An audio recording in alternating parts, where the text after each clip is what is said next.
How do you tell the fortune of a man who lives forever?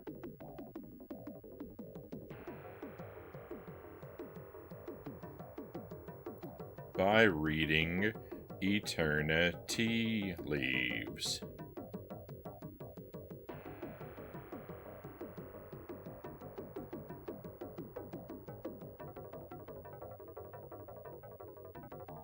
Welcome to the stream, my friends. Happy Sunday. I hope you've had a fantastic weekend, and thank you very much for being here tonight. Welcome back to Chakan, the Forever Man. This is a first playthrough, blind playthrough. So please, if you have any information about this game, which I don't, or if you notice I am mistaken about something, please do not help me. Let me be ignorant and let me be wrong, because this game is a lot of fun to puzzle out. It's slow and painful, but when I do learn something, I really like it. We've spent one night with this game so far, but I can see this is going to be a long journey. This is going to be the kind of game where it's going to be like Battletoads, where I'm going to be playing it and restarting it a lot for a long time. But you know what? So far I'm okay with that, because night one had some very delightful learning moments. It also had some long, tedious moments of painful brutality, but it had some very delightful learning moments. But we'll get to that in just a moment. Thank you for being here, my friends, and welcome in Dead Zergling, first in chat, followed very swiftly by Pokemons and Sparrow the Dragoon, Lucent Jelly, and Buddha Fingers. Welcome in. Hopefully I didn't miss anybody there. Hope you're all well. Hope you've had a fantastic weekend. And yeah, no wheel tonight because I've got no crackers, but I'm keeping a list of the games that we beat and banking the wheel spins. And we'll have some night where I'll do something like I'll spin the wheel every hour or something. We'll do a whole lot of free wheel spins one night and catch up with these. Hopefully sooner rather than later. But I thought tonight I would play catch up, but then I made my trip to the grocery store yesterday, and I just completely forgot about picking up the crackers. That's what happens when you don't take a list.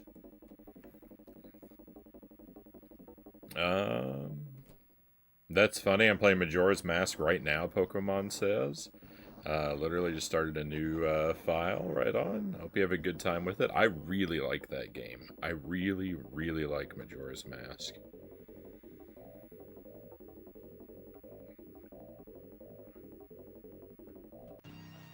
Yeah, hopefully hopefully the stream is watchable tonight. It seems that it was unbearable for a lot of people. I love this music. I like this music a lot too. Not the music that's playing right now, but the music in this sounds very Genesis. This has an aggressively Genesis soundtrack. I like the bass heavy parts of it. And I really like the water levels music, where it's very sparse, and the bass notes are right out in the front.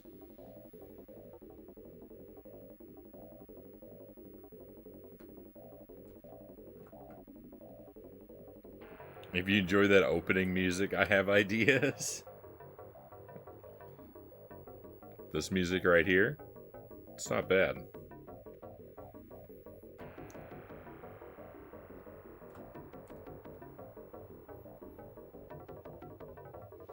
I think that joke needs to be swapped from the forever pile to the never pile, Buddha says.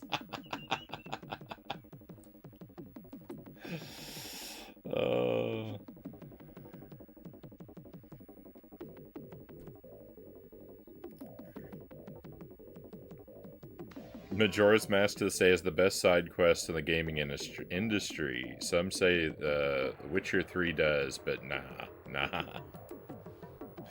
Majora's Mask. Alright, let's press some buttons.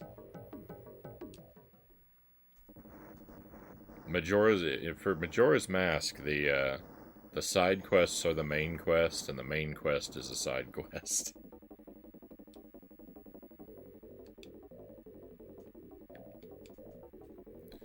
Alright, we're gonna play on hard difficulty.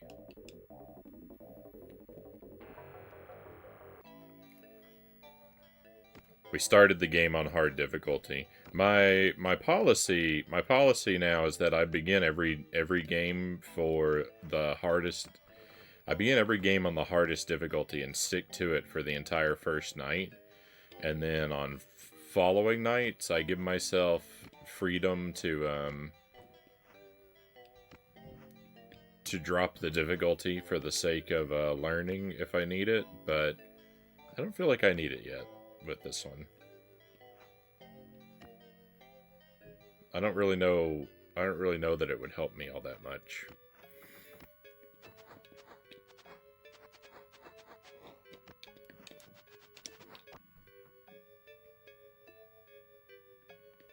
And I think we're going to start here.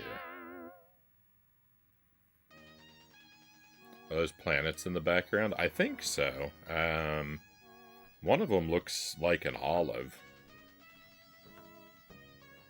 So...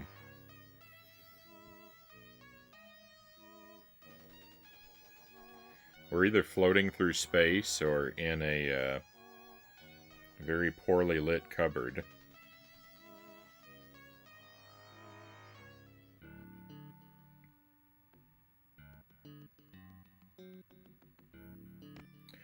Speaking of things you might have in your cupboard, I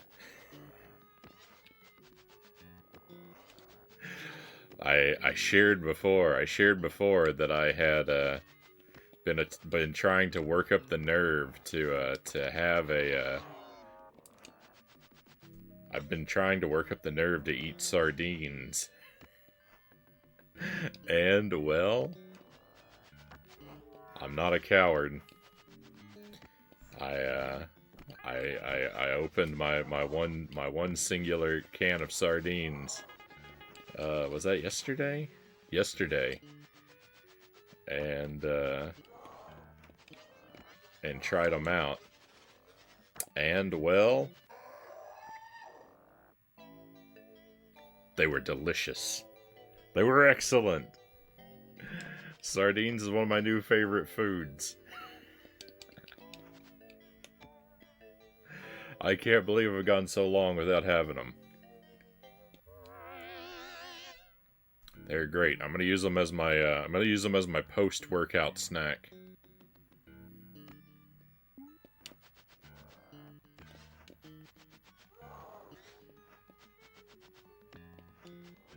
That's where they're gonna slot onto my. That's where they're gonna slot into my menu.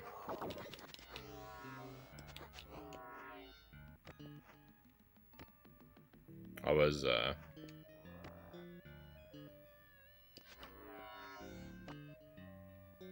focused too much on trying to keep a misleading tone. I played very poorly on our first life there.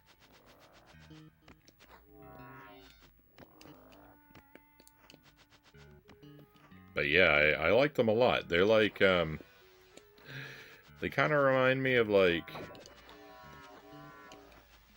They kind of remind me of like tuna fish, and they kind of remind me of bacon, right? They're like...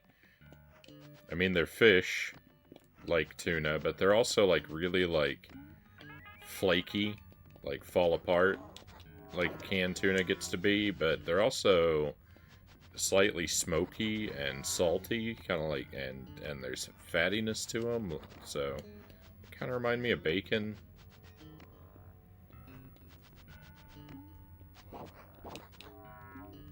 They don't really remind me of a tuna bacon, but they remind me of bacon and tuna.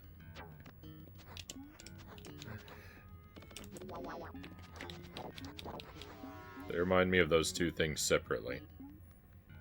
Hey, Nikita, good to see you. I feel like it's been a while. Hope you've been okay, and thank you for joining us tonight. Uh-oh.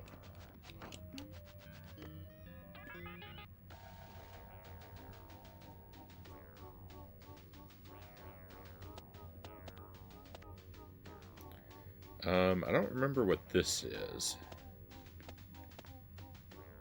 I'm gonna use this. I think this is invincibility. Maybe I can brute force my way through the rest of the level before this wears off.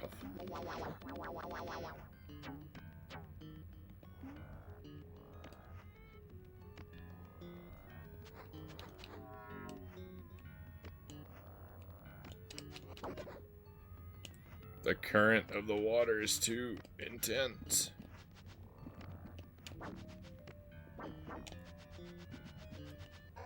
No!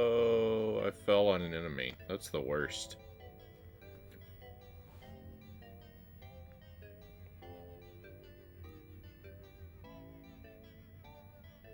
I have an entire bag of sardines in my closet. Emergency protein, and they last forever. Yeah, I noticed the, I think the expiration date on the ones that I bought was 2030.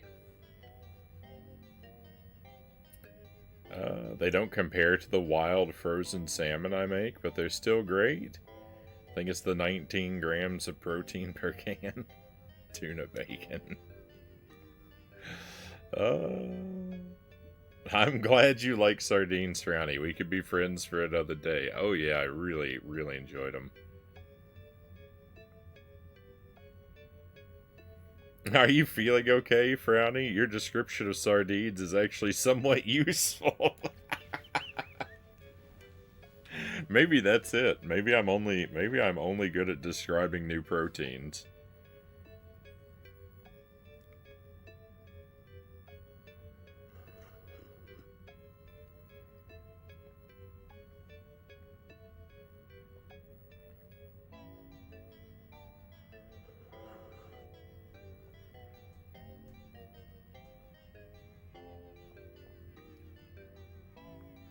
I mean, don't get me wrong. It's definitely more tuna than it is bacon. It only has like the slightest qualities of bacon. It's not crispy or chewy or anything like texturally. It's not there. It's just the fattiness, the saltiness, and the smokiness. And I guess that might really depend on what brand you pick up.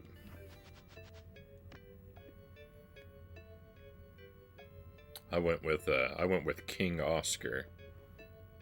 Sardines and olive oil. Just played Pokemon Legends ZA for the first time tonight, Pokemon says. Like the combat system, otherwise pretty cozy game. I played the other Pokemon Legends game, and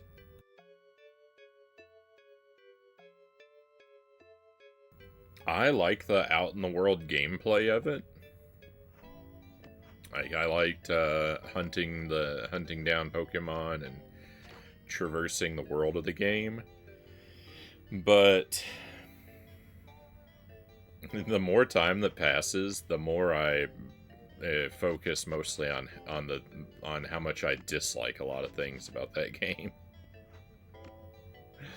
Which is pretty much everything to do with the story, which there is a lot of, and it is talky and repetitive and tedious and super uninteresting.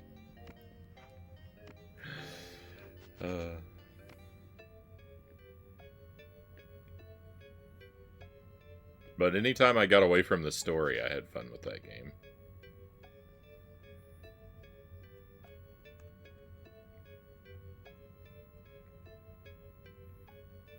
Sardines and fish in general have those omega-3s. Excellent for your skin. Keep you looking young and healthy.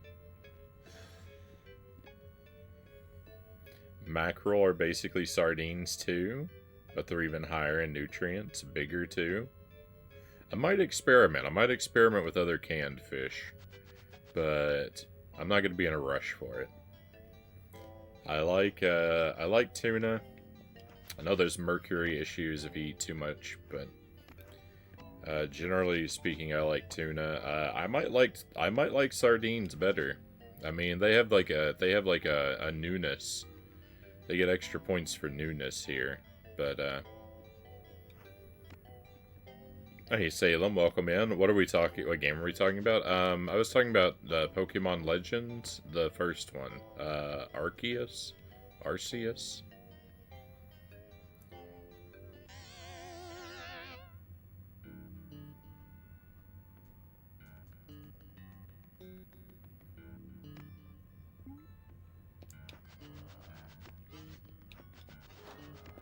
Oh, I forgot about this move.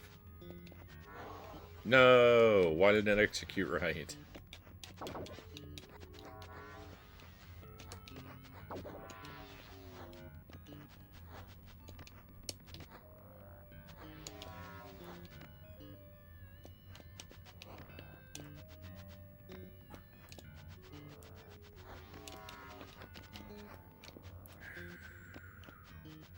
Learning to properly time and execute your sword spin. Oh, one moment, my friends. Thank you, Jelly. Jelly brought me the baby monitor.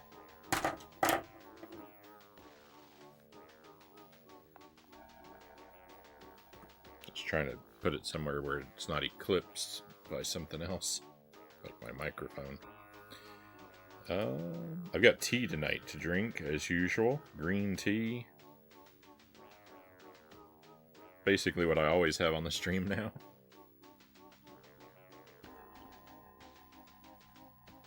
It's good, but I gotta drink it while it's hot, because it becomes increasingly unpleasant as it cools down. How did Monkey Island go? Monkey Island went well, Salem. I made it through the whole game. It told me 100%, though. I mean, technically, you get to that without exhausting every dialogue option or doing everything possible, right? But yeah, we made it through. I didn't have to look anything up, but I did spend like 2 hours one night stuck because I couldn't figure out that I had to interact with this very specific thing in the background in a very particular way. And, I mean, I got stuck a few times, but I got stuck one time really horrifically bad. The other times worked themselves out faster. It was good. I think that game is a lot of fun. I had a lot of fun with it, even though it's not like my typical kind of thing.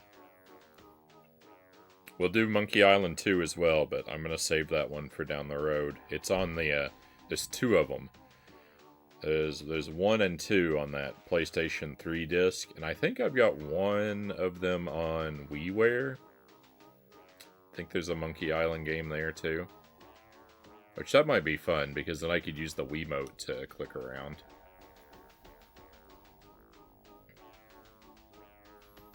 So they'll all appear eventually, but you know, like I usually do, they're going to be spaced out like a year or more apart, most likely. Well, not like I always do, but as we usually do with good games. If it was a trash franchise, I'd be marathoning them back to back.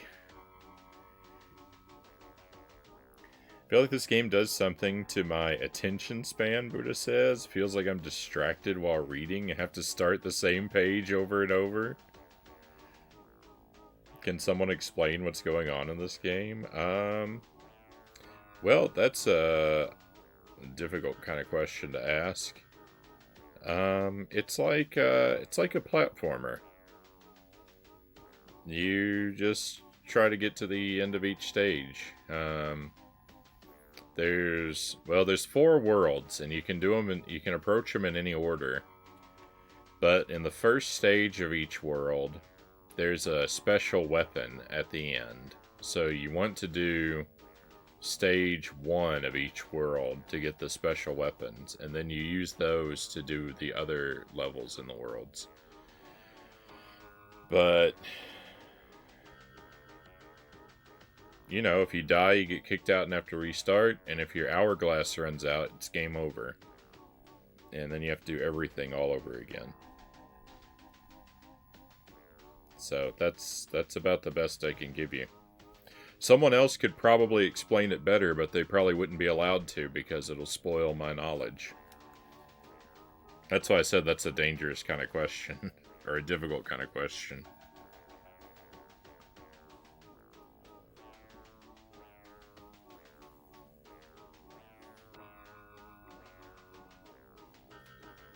That would be impressive if the baby monitor gave me all of those stats, Pokemons. Monkey Island is great. Can't wait for you to eventually get around to all of them. New Monkey Island is fun from what little I've watched. Yeah, I liked it, and I'll enjoy playing through more of them if they you know, maintain a similar quality. I know there would be peaks and valleys. Frownie's dying over and over again. That's what's going on.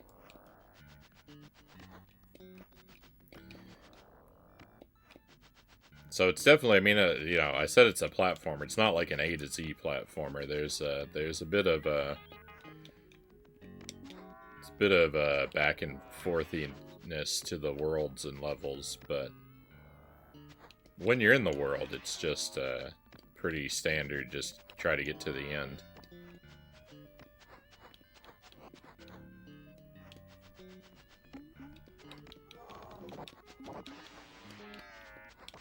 So I'm trying to... I think the special weapon in this world is an axe. So if I get to the end of this stage, I'll get an axe. There's also a very elaborate magic system in this game.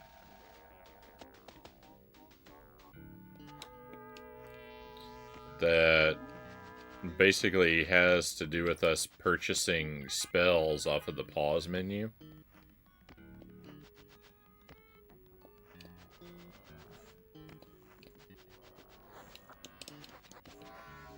With different colored potion bottles that we find throughout the world.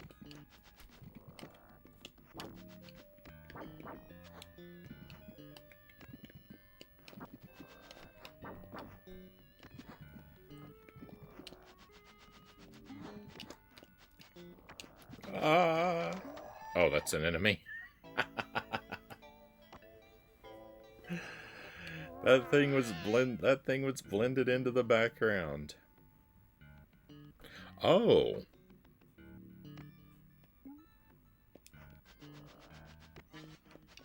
Oh no, the weapon for this world is not the umbrella. It's not the axe, it's the umbrella.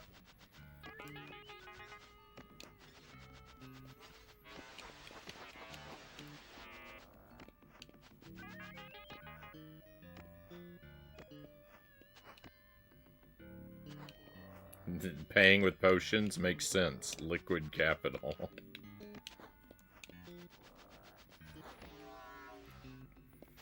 Yeah, there's like a Captain Planet sort of like combine the four elements theme.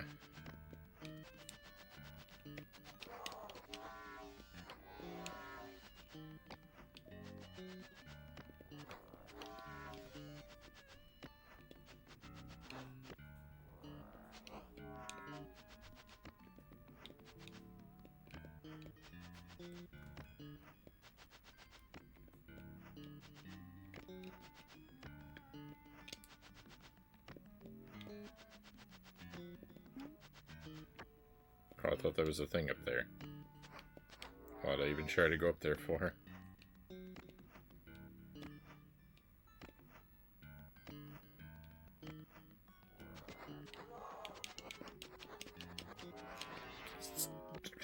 It's bogus. That fish should not have hit me. Neither should that have.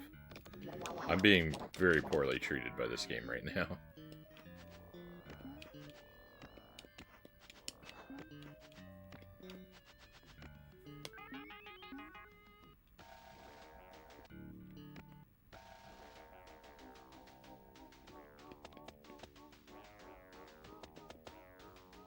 This is also invincibility.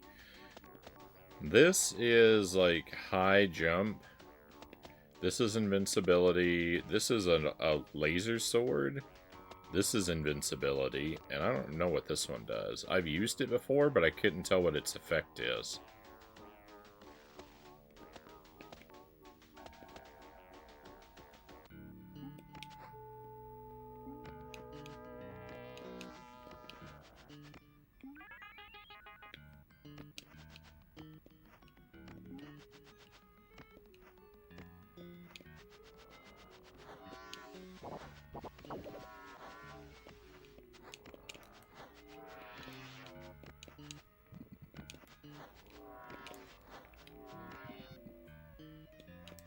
Nope, not equipped to fight the squid.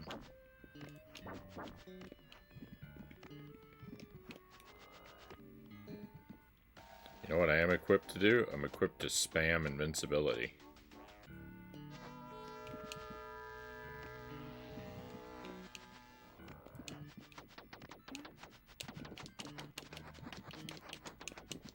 Uh-oh. I can't get past the snake wall.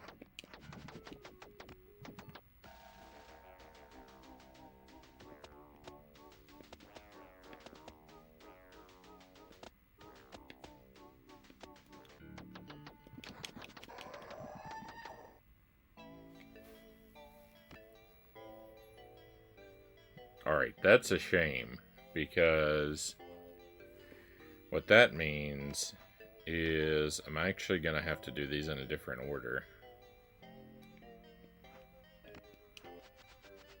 That snake wall.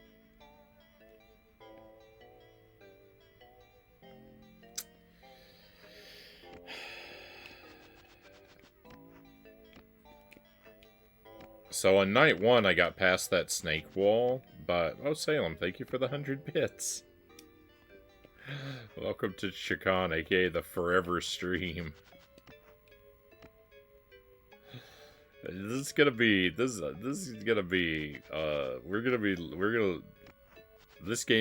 a feature of the stream for a while.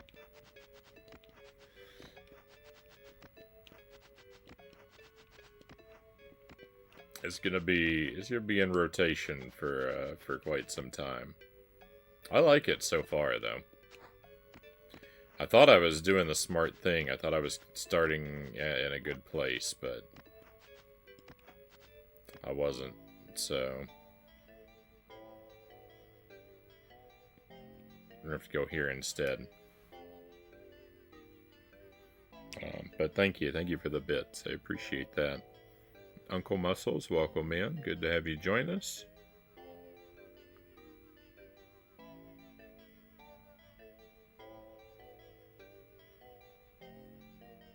No one to get the potion the enemy despawned.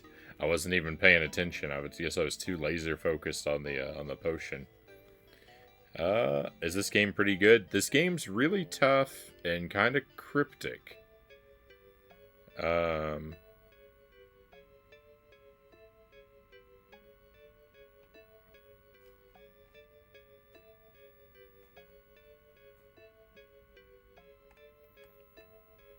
I think it's pretty good, but it may be hard to get into if you don't go into it with the right mindset.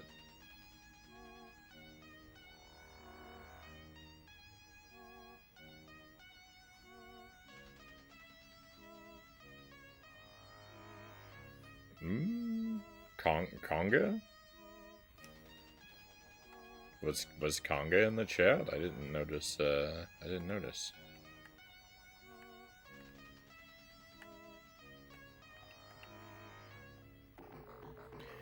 I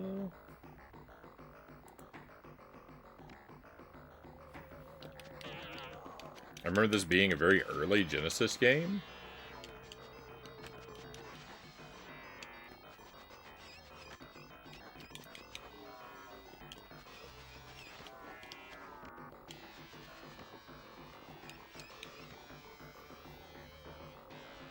Apparently, the developers wanted to make a really difficult game because Someone mentioned to me that an early version of the game didn't have iframes or something along those lines. Or that they thought about not having iframes.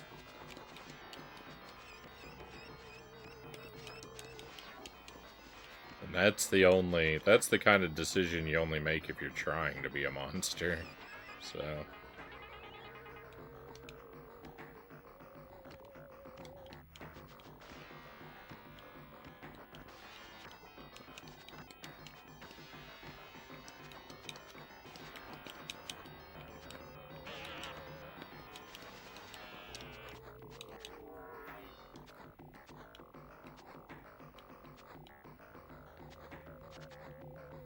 So there are auto-scrollers somewhere? I don't think I've seen an auto-scroller yet, but I won't be surprised if I encounter one.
The music for this stage kind of reminds me of the music that plays during the Uncle Traveling Matt sections of Fraggle Rock.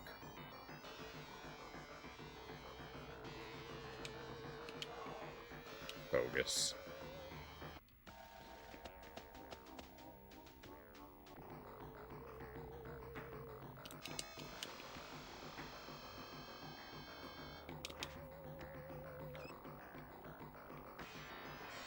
Let's go. So we got our first of the secret weapons. It's the Riddler's staff.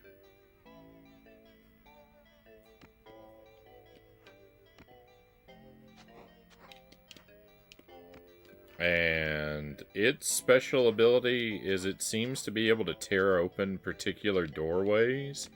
And I'm thinking that I need this to get past that snake pillar in the water level. I didn't use this last time to get past that. I used a spell last time. But either way, I didn't have the right color potion to buy the magic to get rid of the snake pillar. So I think that this... I mean, I think either option works, but I think this is...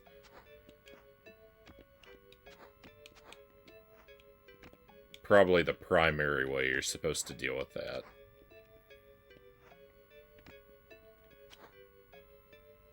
But I forgot about the, thank you for the GG. I forgot about the snake pillar. If it weren't for that, this would be a good place to start. I thought this would be a good place to start, a good world to start us in, but... it's alright.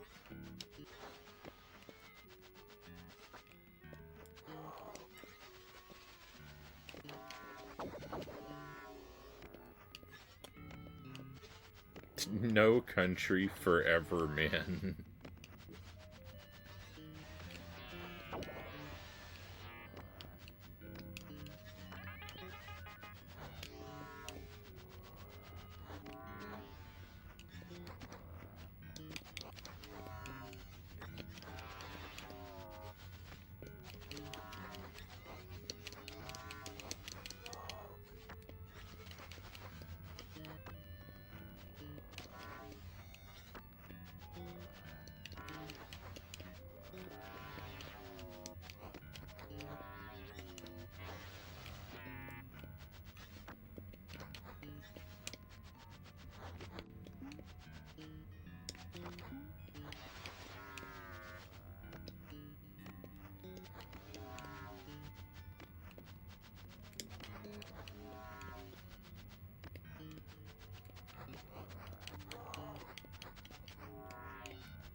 The enemies have a very generous amount of iframes.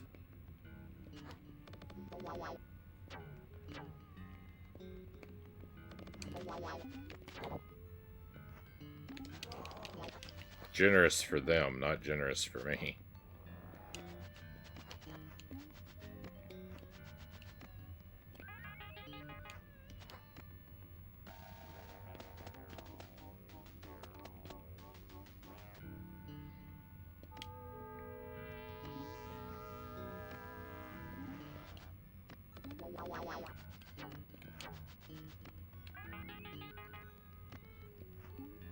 Sega generous.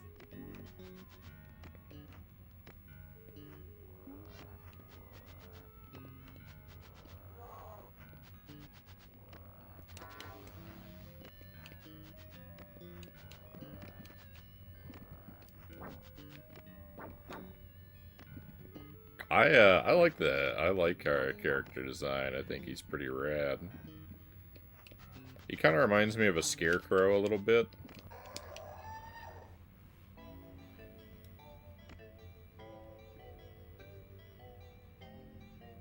Kind of makes me think of a scarecrow come to life.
What kind of scarecrow needs to be this well armed? Must be a rough neighborhood.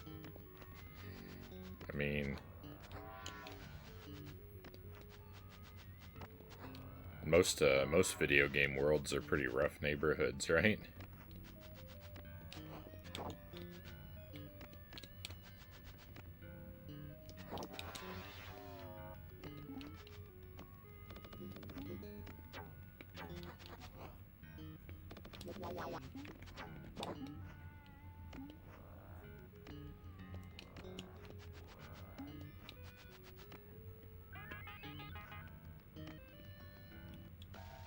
I made it here with so much health.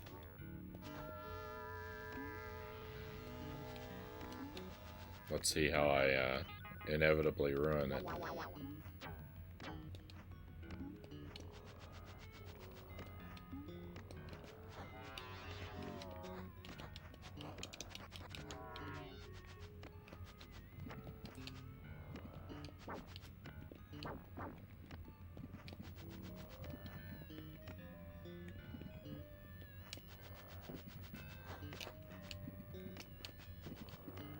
Alright, I hope I'm right about this.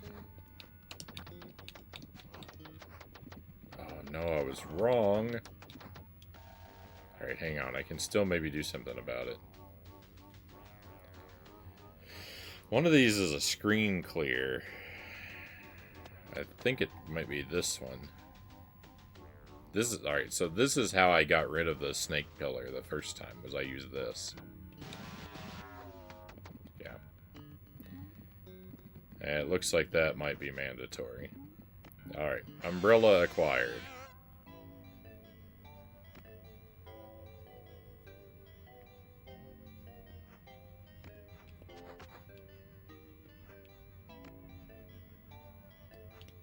Distant cousin of Edward Scissorhands? I mean, if we couldn't put down the swords, then yeah, for sure. Swapping weapons kind of ruins that a little bit.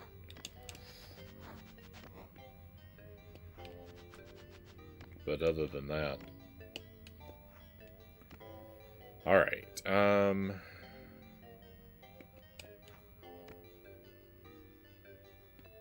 think this area would be a good one to do next.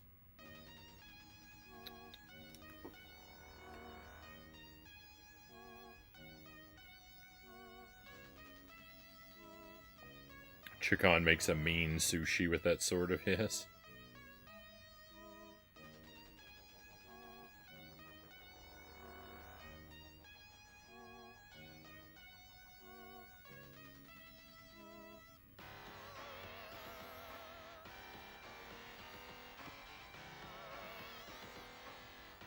Clock Tower is a good Halloween game. I'd like to play through that.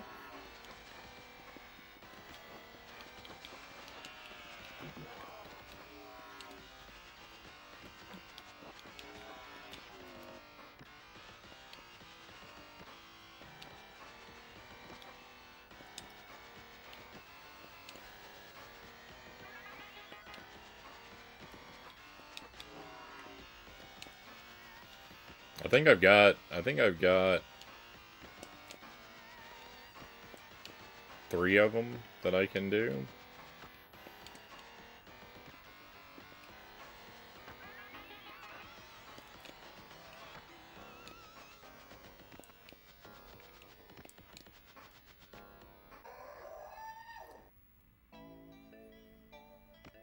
Switch version of Clock Tower is in English. I'm going to pick that up. I have the Japanese version. I have Clock Tower 2 and 3 on the PlayStation 1 and 2 physically already. And then, yeah, I'm sure I'd be able to do the SNES one somewhere easily enough.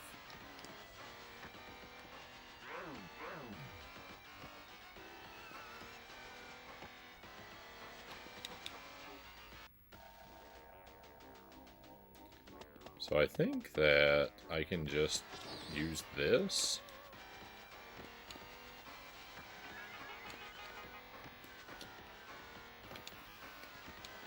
Oh my goodness, if I just... This guy needs to cool it. Alright, well, we're just very clearly not going to be friends.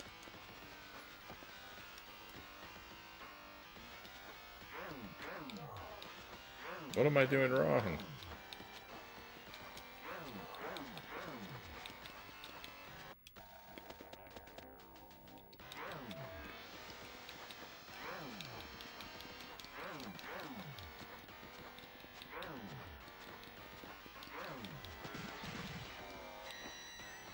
Okay, so this only opens when you defeat that guy. I misunderstood how that works last time. I thought I had to use this tool to open this door. Alright, it doesn't matter. At any rate, hammer required.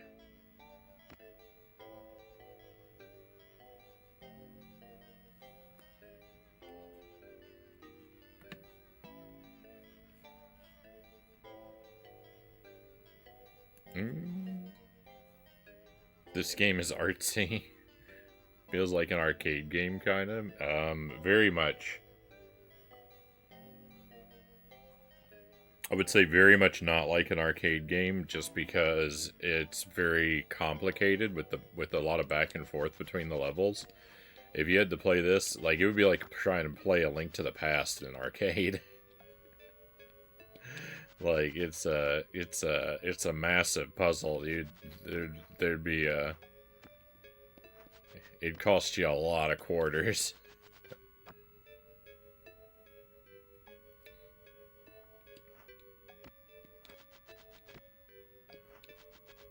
For, like, general action, yeah, but with the overall game, just visually, yeah.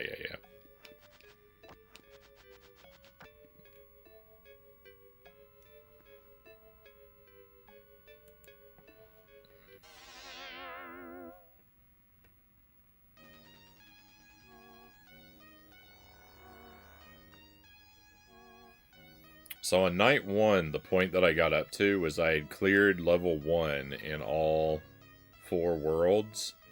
So I got the 4 sub-weapons. But I haven't figured out what they all do yet.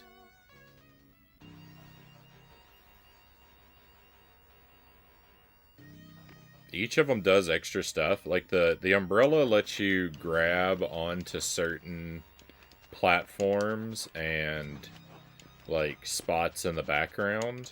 It's got like a grapple ability. The hammer will let you break through certain walls. And I don't know what the scythe or the last one is an axe. And I don't know what the scythe or axe do yet. I haven't figured those ones out.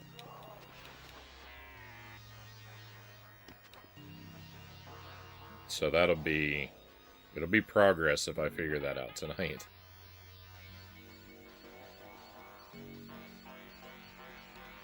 The hourglass is your game over timer. If your hourglass ever runs out, then it's game over and you lose 100% of your progress.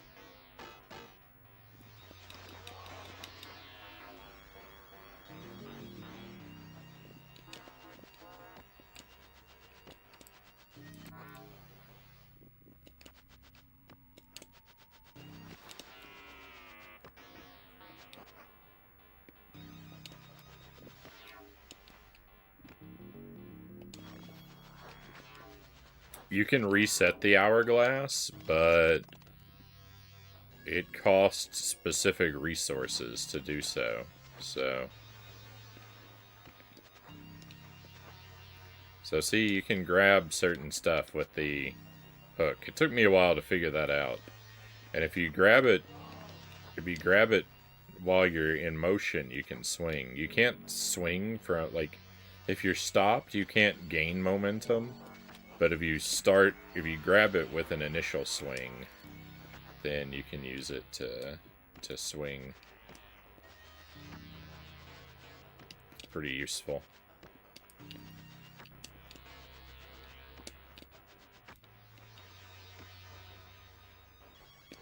Oh, in fact, that's how you're supposed to get across here. Huh. Interesting.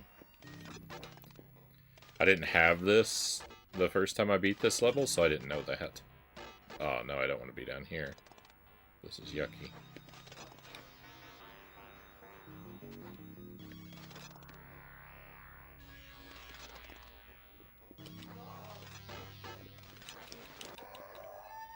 Rip.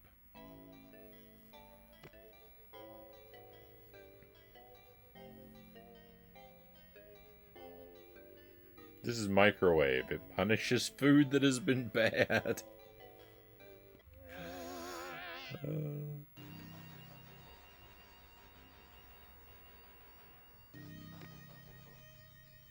So your lives kind of mean very little. Like, you have infinite lives as long as your hourglass doesn't run out. But your hourglass doesn't reset when you die. Right, because that's not a life thing. Your hourglass runs constantly. And you have a separate hourglass for each world in the game. But it never resets unless you have a spell that resets it. But unless that's the only way to reset it. Otherwise it constantly ticks the hourglass for the world you're in while you're in it.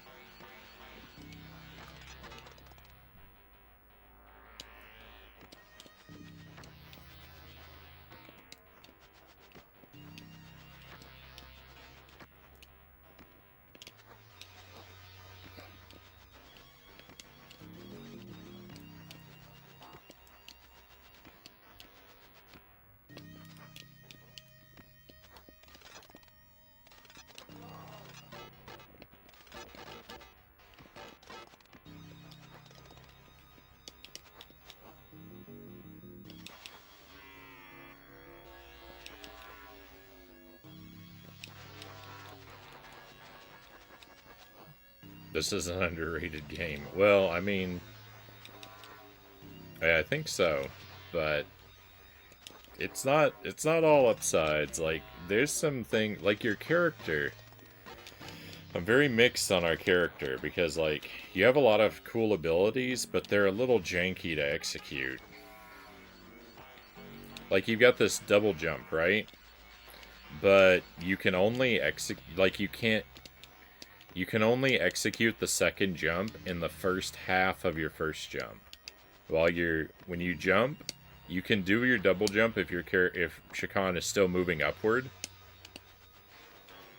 But if he started his descent, like, hopefully you can hear me hitting the button, but I'm not getting a double jump because I'm hitting it too late. You have to know, like, it's not like Super Ghouls and Ghosts. So that's frustrating, because there's a lot of places where it'd be really nice to have more control of your double jump. And then, like, you've got this attack, this spin attack, but it doesn't run for the whole length of your jump. You can only do it during the double jump, and its length doesn't match the length of your double jump. So you have to really pay attention, if you're going to use it, to where the enemies are and execute it at the right time. And if they're on the ground, you frequently touch the ground and interrupt your jump before the attack counts as hitting the enemy. And so, like, if you try to use the spin attack to attack an enemy that's on the ground, don't be surprised if you end up getting hit. Like, sometimes that's the only way to do it, but there's a good chance you're going to be hit. Okay, I'm going to activate this invincibility because I think there's a monster over here. Yeah, and I think I can ignore him. Yep, let's go. Alright, that gets us all the weapons.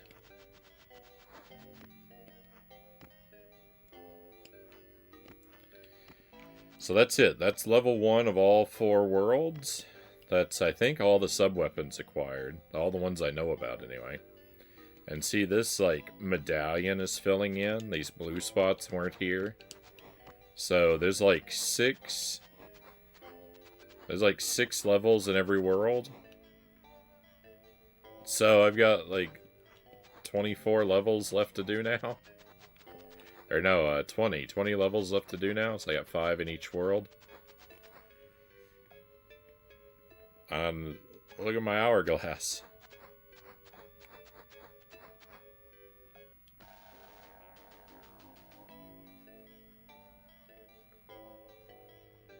When your hourglass is almost run out, when it's down to the very end, you can restore it by using the magic in the bottom right of this menu. The one that looks like an hourglass. But you have to have 2 clear potions to be able to afford it. So right now I've got 3 clear potions, so I could buy it once. Which is good. It's not good enough.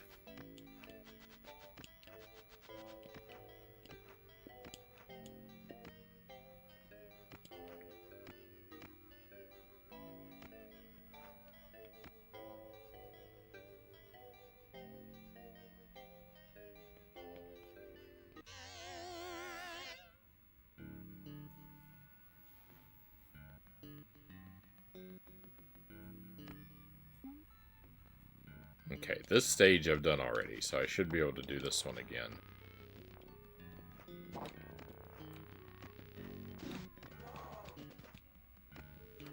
I forgot those skulls at the bottom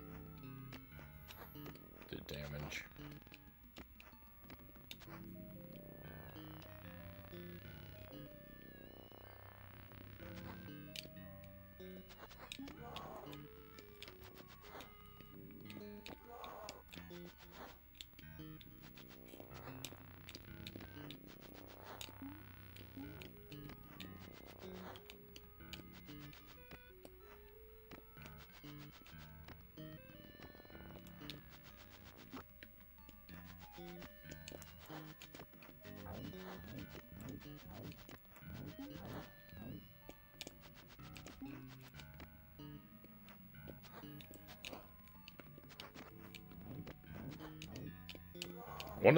One of the potions does refill your health, so that's the only way to get more health, though, is with the health refill potion. Bogus.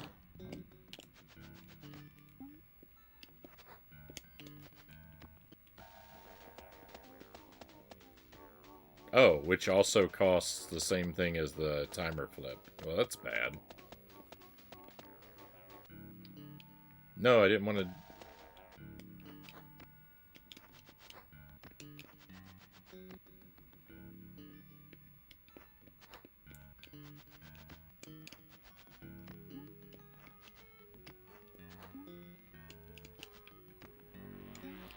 Okay, I lost a lot of health right at the start, so...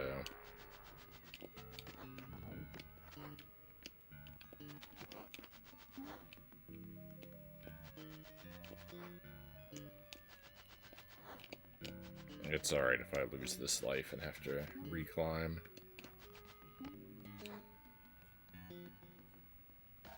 You know what? I changed my mind.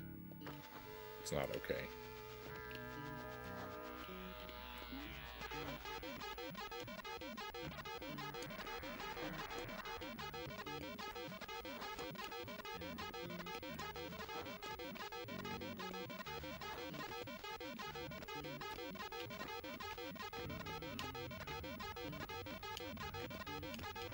What am I hitting my head on? I don't even understand. There's not a thing over there.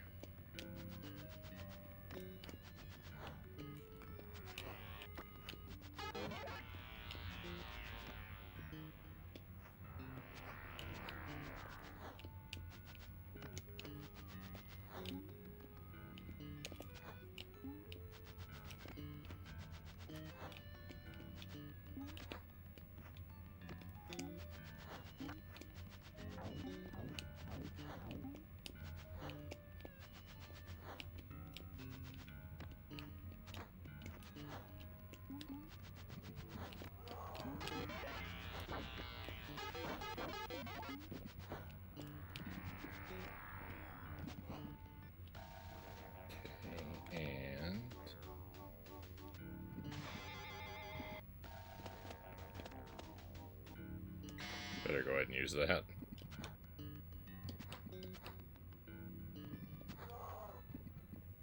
Sounds like we really have to master this to beat it. Yeah, I think so. I think this is a game that, like...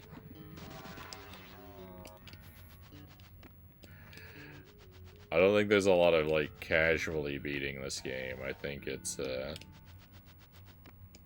pretty much exclusively... Beating this game, I think, is pretty much exclusively the realm of Chakan experts.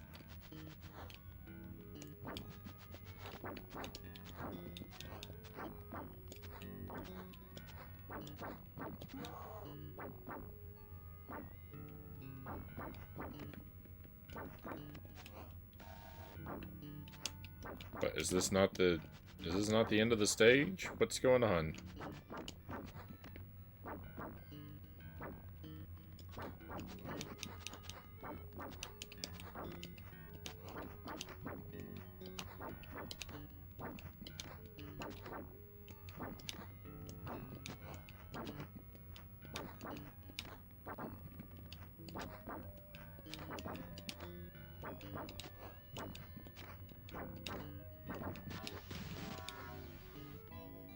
I guess that guy's mandatory.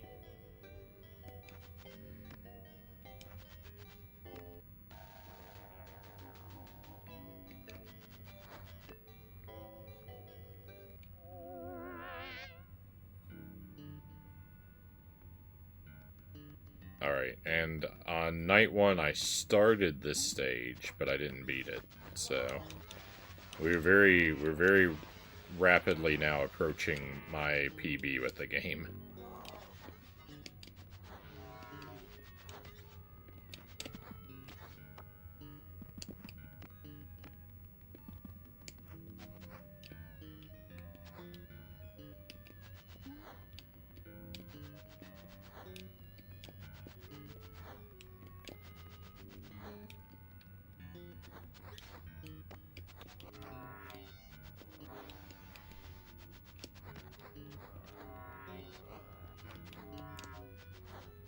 Hey, Chozo, welcome in.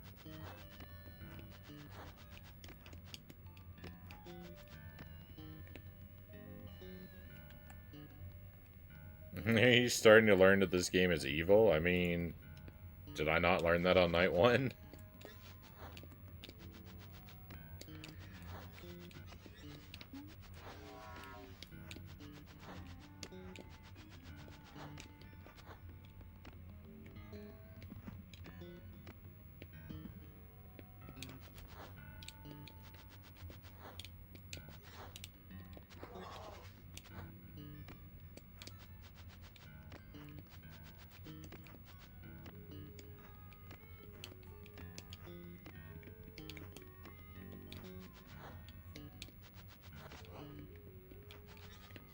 It's pretty, like...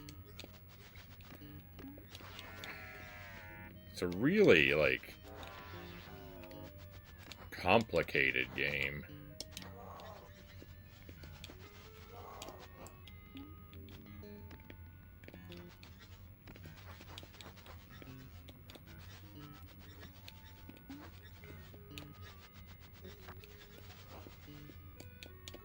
No, I missed my jump.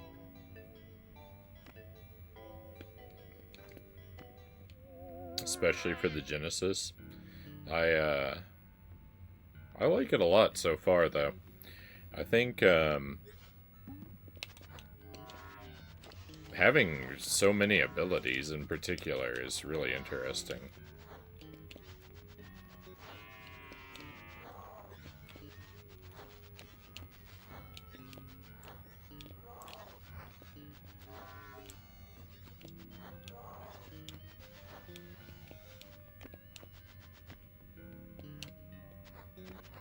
Not that,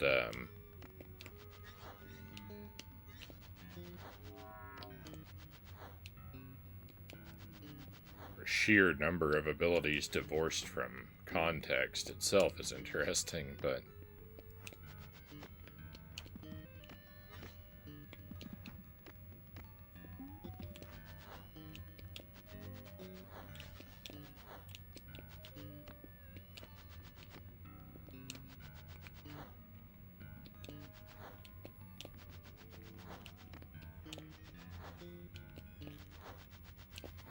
I don't know. It's like, I thought I knew what this game was. Like, I thought I knew what this game was going to be, and then I discovered the magic. And then it's like, alright, now I know what this game is going to be. And then I discovered the grappling hook. And it's like, well, you know what? I don't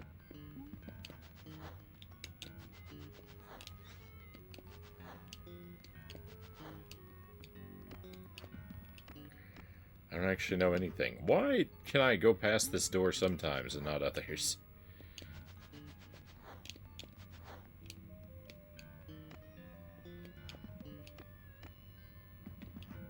The inconsistency here is...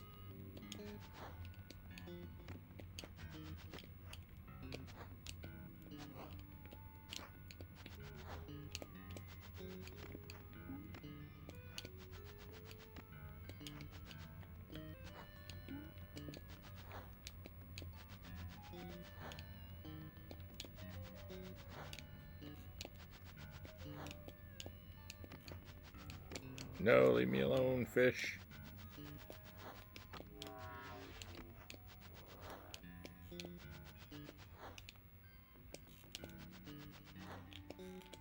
They're angry. Those sardines are their friends.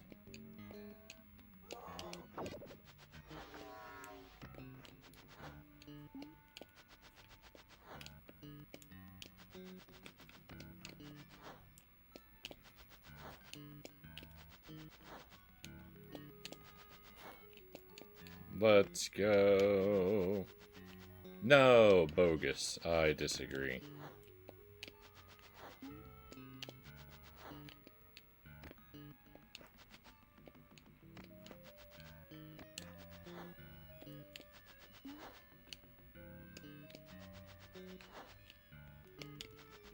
Hey, Greg, welcome in.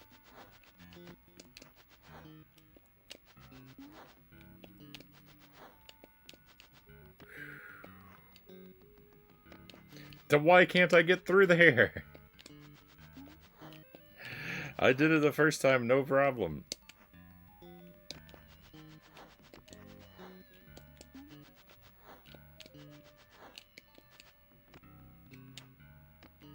Now I'm being overwhelmed by jankiness.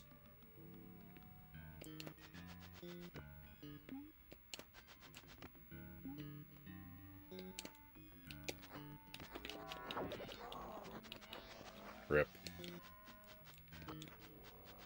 Pretty sure that takes me back to the start.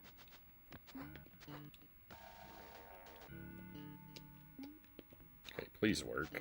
This doesn't work.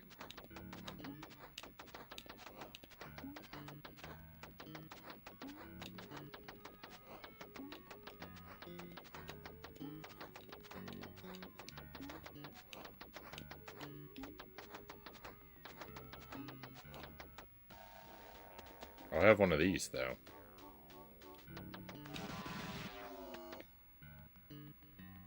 That's... Oh, no. Oh, no. Look at this.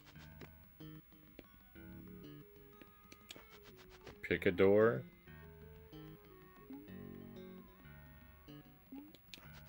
The symbols keep changing.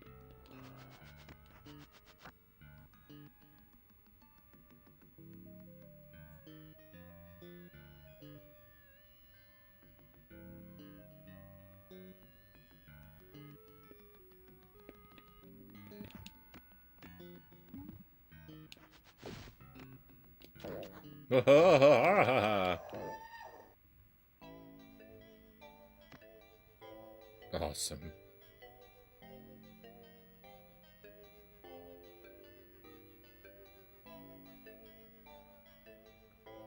Can't stay very long. Gonna make another NES video about the Lost Levels versus Mario Brothers 2. And another Kid Icarus video. Oh, right on. More for the NES anniversary. Excellent. That the Mario 2 versus the Lost Levels. I need to remember to check that one out. I'd be really interested to see your thoughts on that one. In no universe is Lost Levels better than Mario 2. Oh yeah. No, 100%.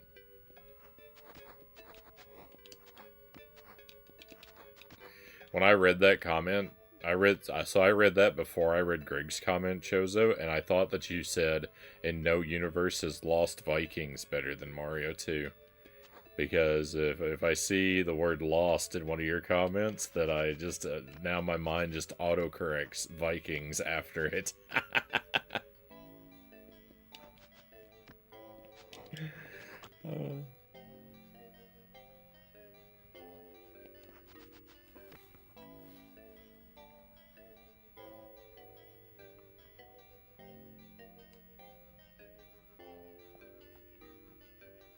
Mario 2 is, Mario 2 USA is super rad. Mario 2 The Lost Levels is not fun.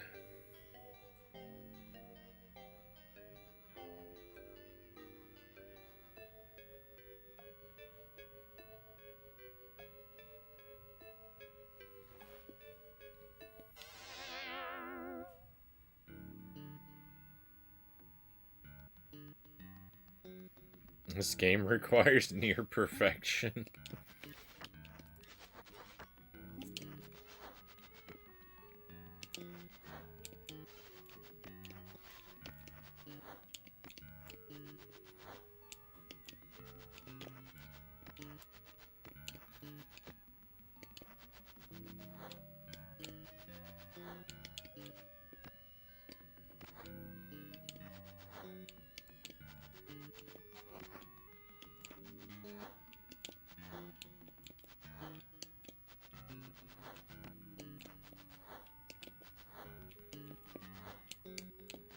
It's pretty fun to work out. It's just, I don't know. It can be frustrating when it hits you with one of its many, many nasty surprises.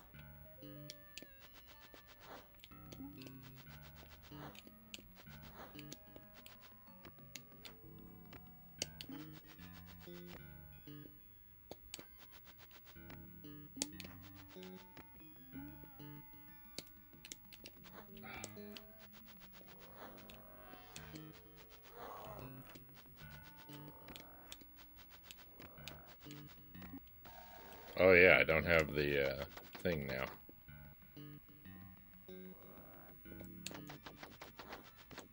Alright, well, I can't get past the wall of snakes, so there's got to be somewhere else I can go.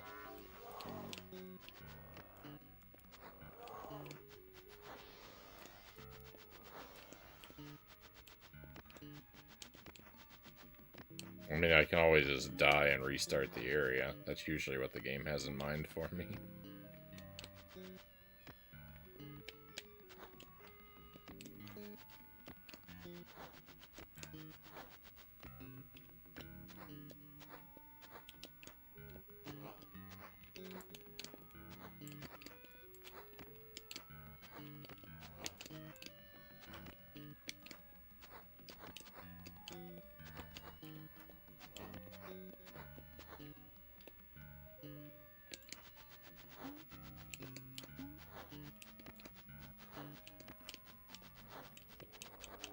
That seems to be the answer here.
None of my tools does anything.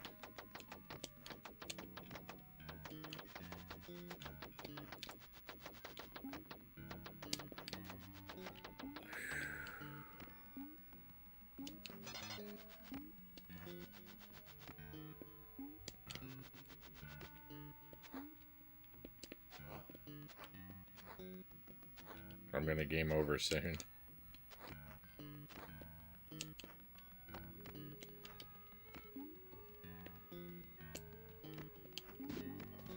What?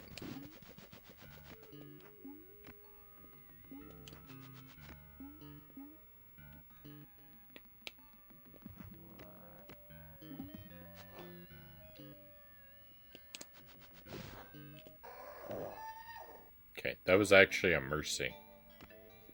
I needed to die to exit the level, so let's go.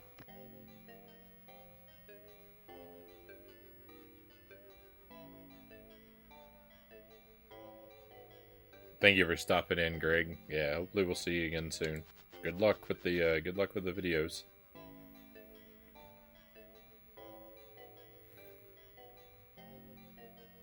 His default position with the twin swords looks like he has a giant laptop open sometimes.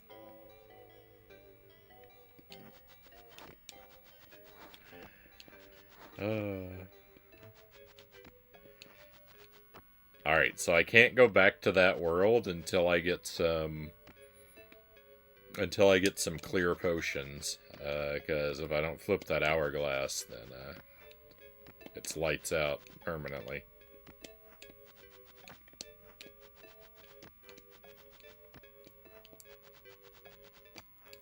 So we're gonna work on another world for a while.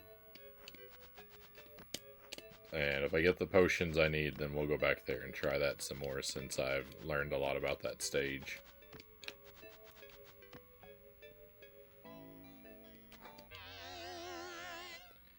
I have taken a... Majora's Mask meets Castlevania 4 on the Genesis. I have taken a look at this stage, too. I did play this one a little bit. This is how I figured out that this thing lets us grapple sometimes. I don't really like it for this stage because it's really inconsistent regarding what we can and can't hook onto.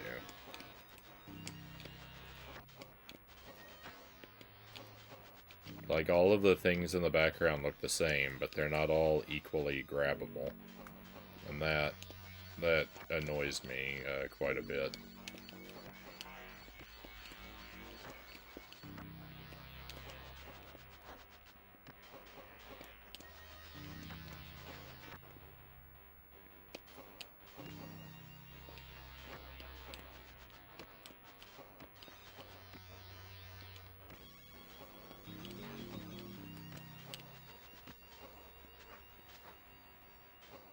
Hey, Lord Malachite, good to see you. Love the soundtrack and the stage select. I like some of the music in the game. Not all equally, but I like the really bass forward tracks.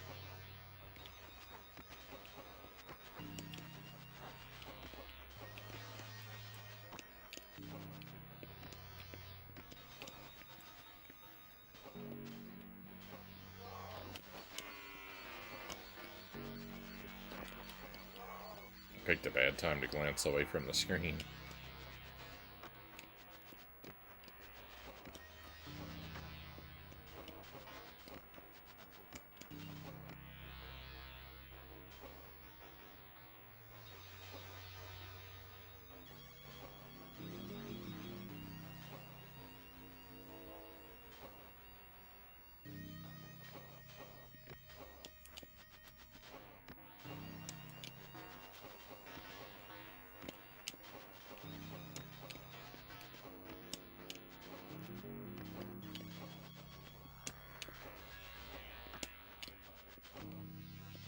It's a very Genesis sounding game. The soundtrack sounds very much like the quintessential Genesis soundtrack.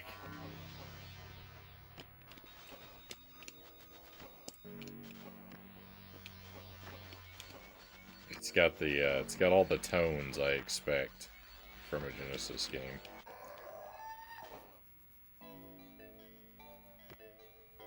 Unlike that Scooby-Doo game that we played last time.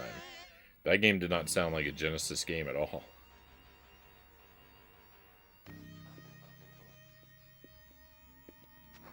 There was nothing remotely Genesis about the sound of that game.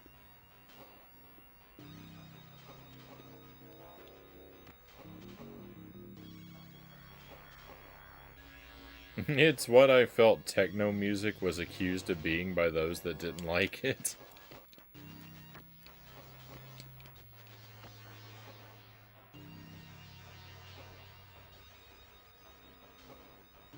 It's the music the likes of Frownie and I were sort of born into and didn't question.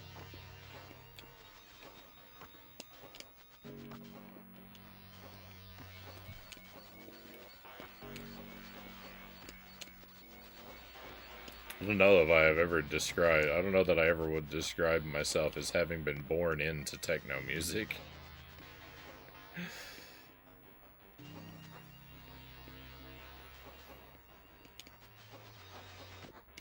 I mean, I get that you're referring to, like, the video gaminess of things.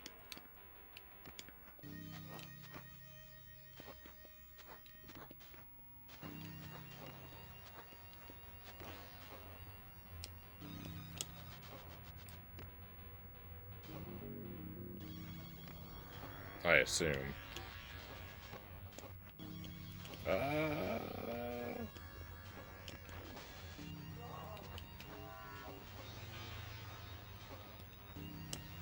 that I would have a familiarity with it being into video games in the 90s.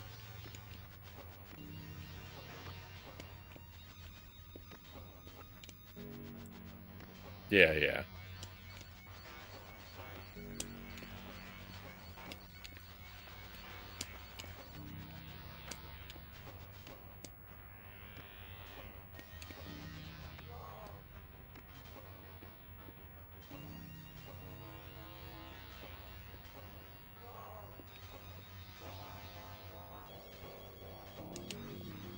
I can't figure out how to cross this gap. This is the problem I was having. This is the problem I was having on night 1, too. I don't know how to get across there.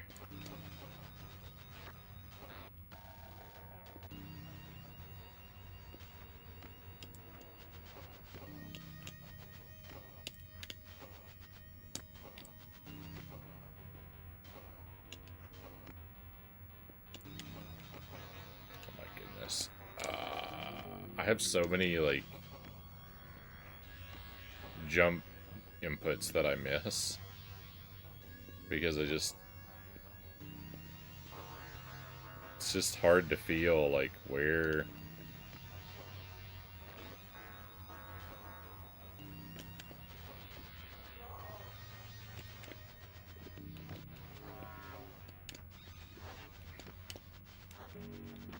No, he can't grab that thing? Oh, that puts me in a real bad spot.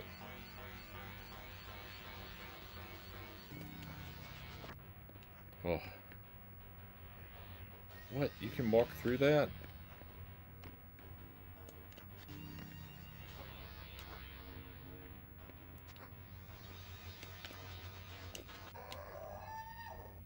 Oh, no. Well, that's the furthest I've ever been.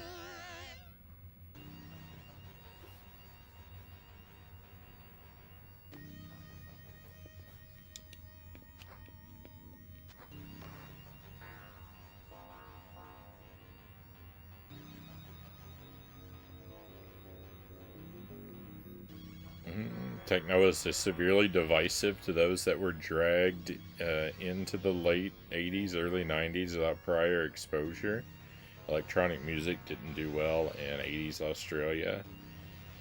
Mainstream was all about pub rock.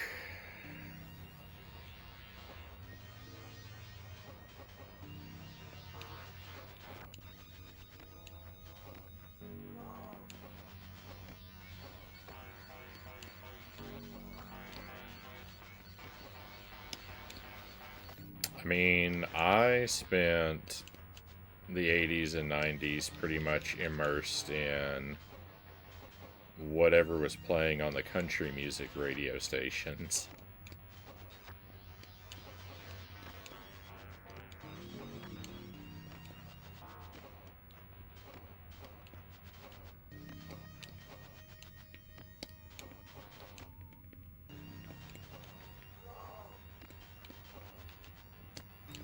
The closest exposure I would have had to rock or most other genres really would have been through video games.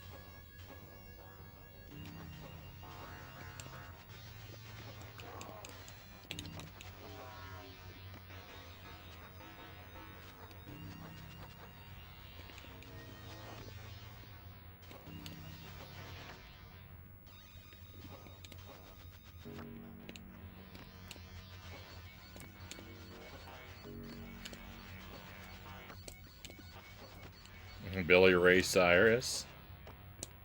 Don't tell my heart, my achy breaky heart.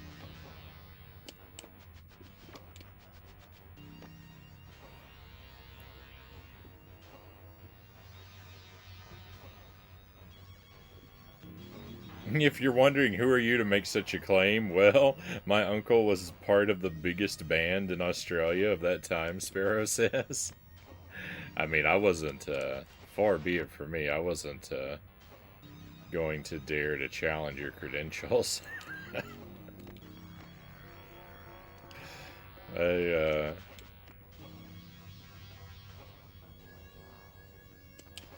As an Australian musician yourself, I figured that that was enough for me to trust your assessment.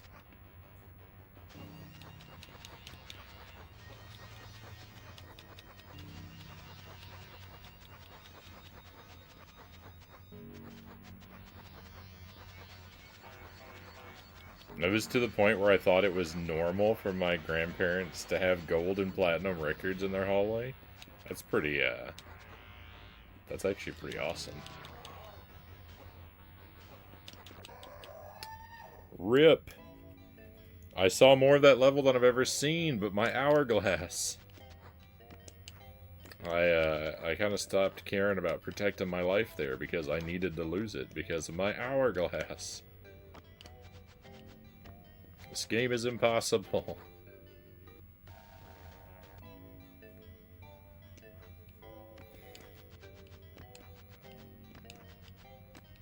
I'm gonna lose all my progress.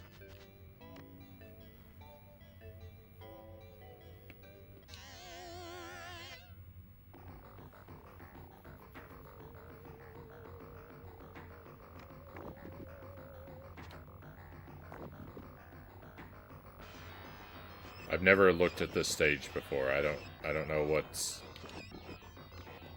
I don't know what horrors await me here.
Oh, there's fire down there. What was that at the end of the stage? I've never seen anything like that.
These things are...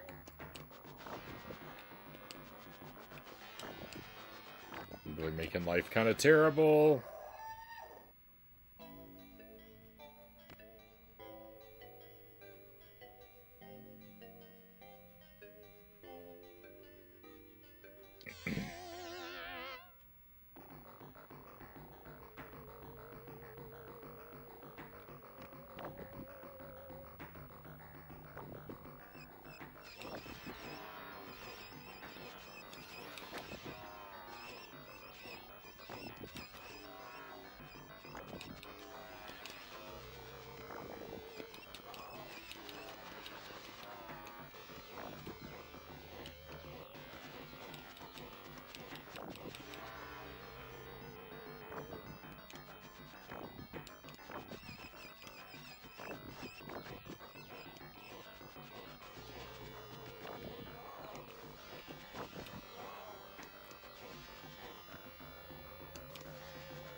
It's tough working out this climbing part. And like I want to rush back to it, and then of course that gets me into huge trouble because I take a lot of damage.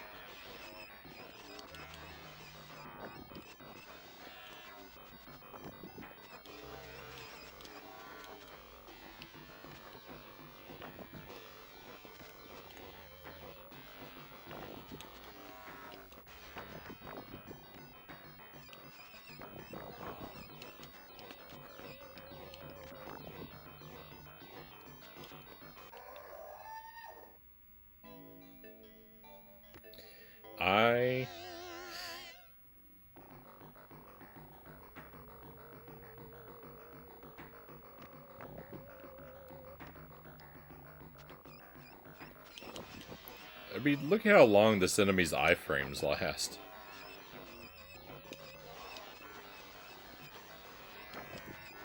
It's like at least a full 4 seconds, right?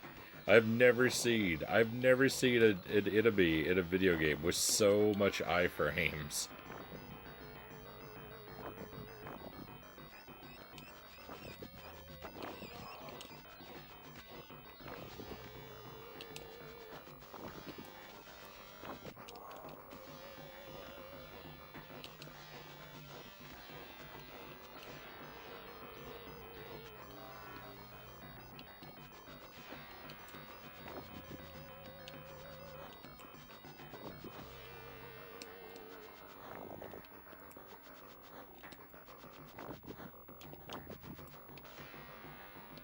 Iframes? Yeah, iframes. Oh, maybe you can't... Maybe you can't see in the capture. Maybe it doesn't capture their blinking. Oh, the invincibility. I is for invincibility. You know, when you get, like when you get hit in a video game and then you can't take damage for a little while.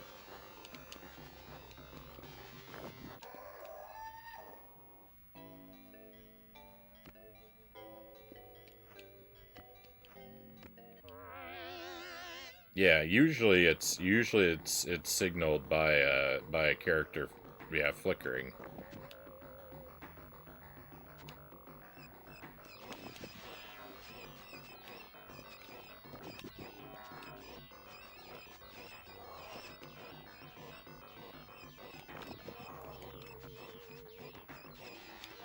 Just me or just Sonic 1 of 0?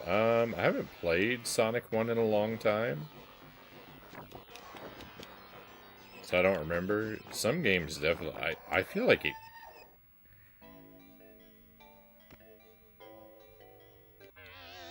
Sonic 1, I feel like can't have 0 iframes, because I feel like I would have hated it a lot more if it did.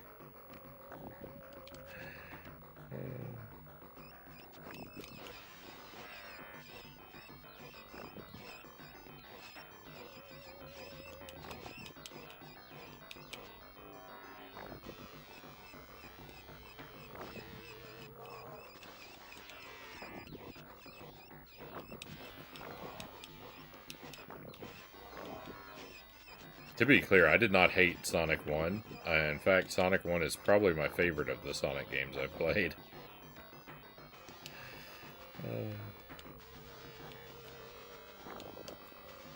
Which I understand to be an unusual opinion, but...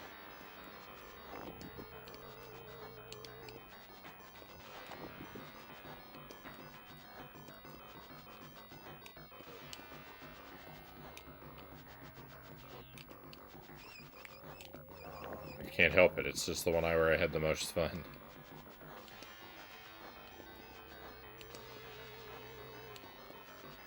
Hey, Shoots, welcome in. Thank you for the raid. Hope you had a great stream tonight. We, working on a very difficult game.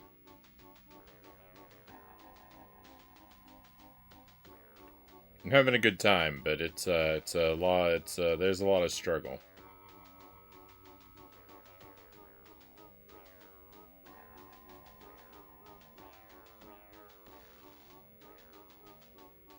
It really is this weird universal language in gaming, isn't it?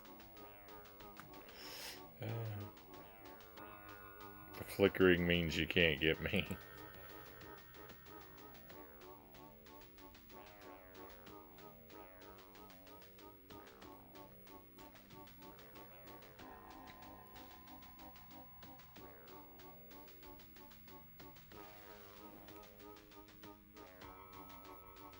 Welcome in ACMS. Thank you for joining us. Looks like an awesome mix of Dark Souls and Metroid. Yeah, there's you know what? There's you could probably say that there's a bit of Metroidness to it. It's a really cool game, but it's pretty cryptic. And as usual, I'm wanting to play it entirely blind, so it's very difficult to figure out a lot of, like, what you're supposed to do and how stuff works. And it's very punishing.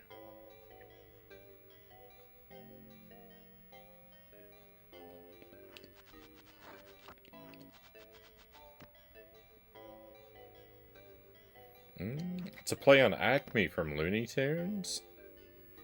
Acme I'm familiar with. Right on.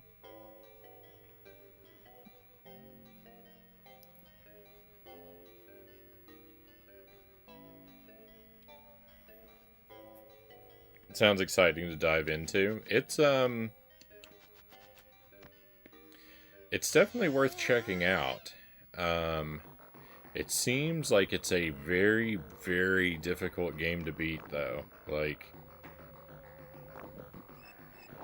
I would,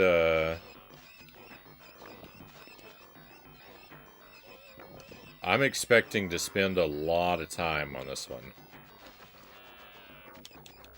I think this is the kind of game where I'm going to be playing it off and on for a really long time.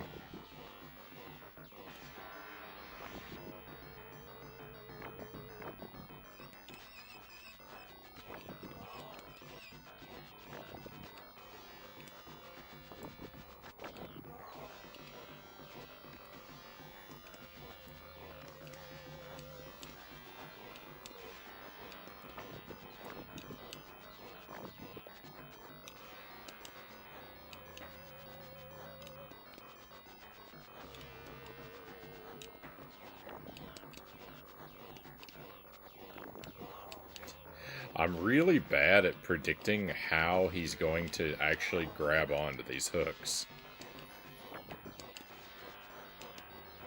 Because there's a lot of times where I feel like he should grab it and swing to the left, and he'll swing to the right instead, or vice versa.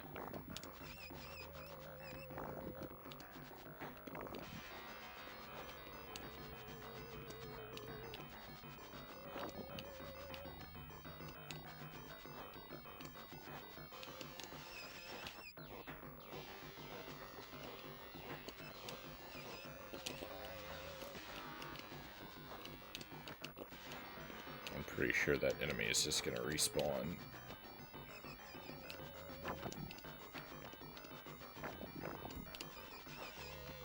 This is the furthest I've been.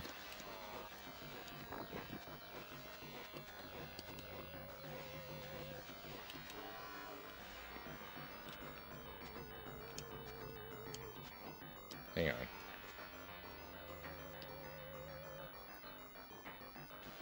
Looks tough, but also pretty cool too, especially when the player is good enough to pull off the moves. Oh. I didn't know you were watching other Chakan streams, Sparrow.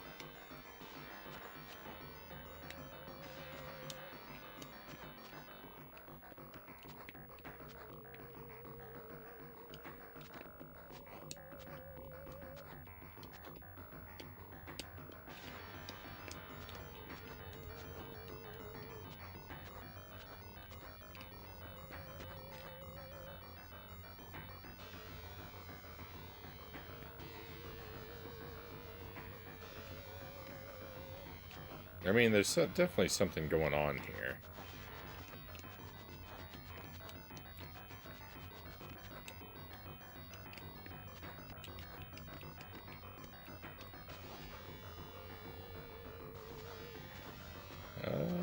Oh, welcome in, ghouls, by the way.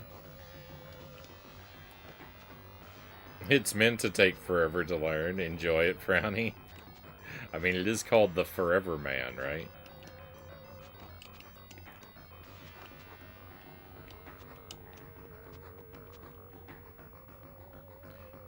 So, like, you see, like, when I walk, I'm not stopping. My character's... the floor is different here, right? These blocks are a different color. Wow, this is really dark in the capture. I'm shocked by how dark that is. I hadn't even noticed.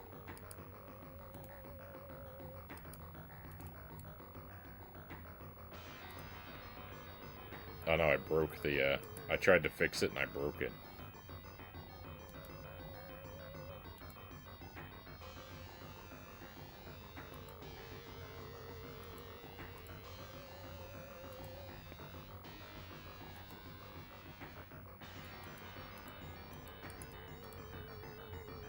It's only getting worse. Alright, well.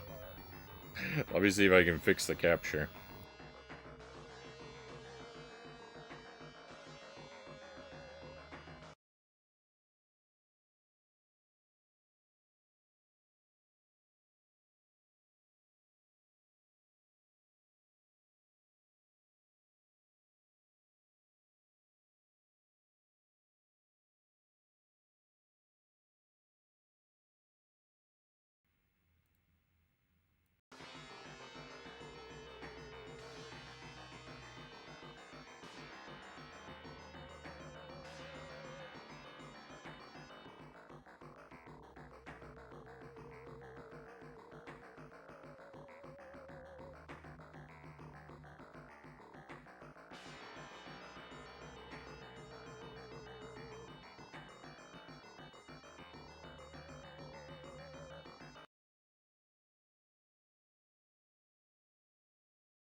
Okay. That was more annoying on my end because I couldn't hear the game sound and I couldn't fix it.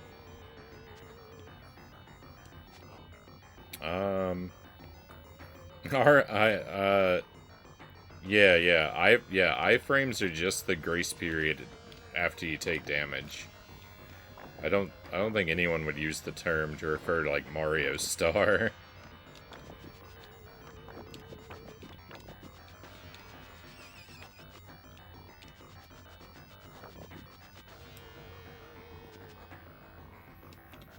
So, you know.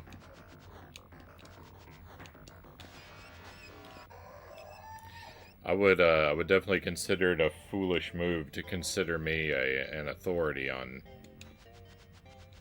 really any matter.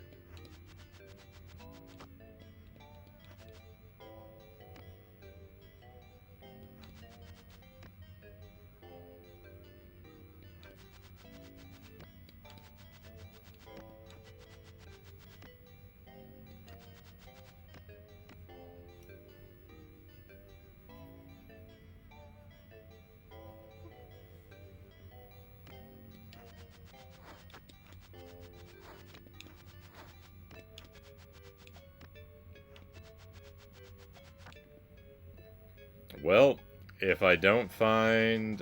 I either need a clear potion... Well, I need a clear potion. There's not really an ore in that situation. There's not really an ore to that sentence. It's just I need it.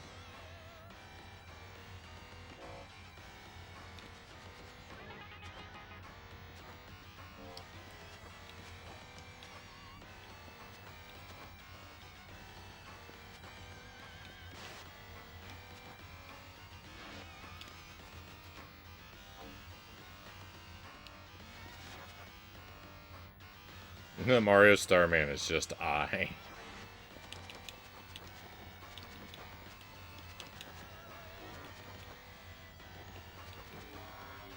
What are these little guys? I want to like them because they're purple and they wield an axe, but they're also, like, pretty gross-looking bug creatures.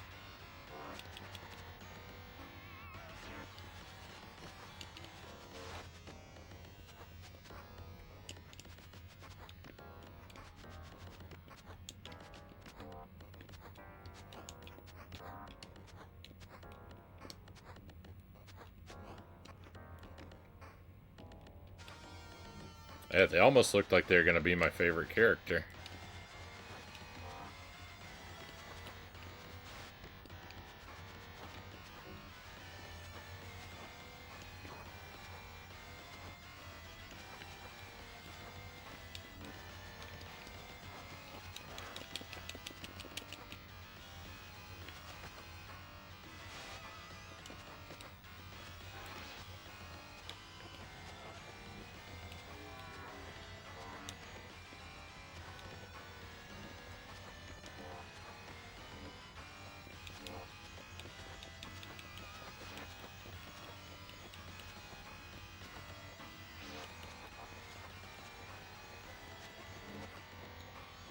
I like that axe wielding is a complementary feature to being purple. I mean, axes are like my favorite weapon.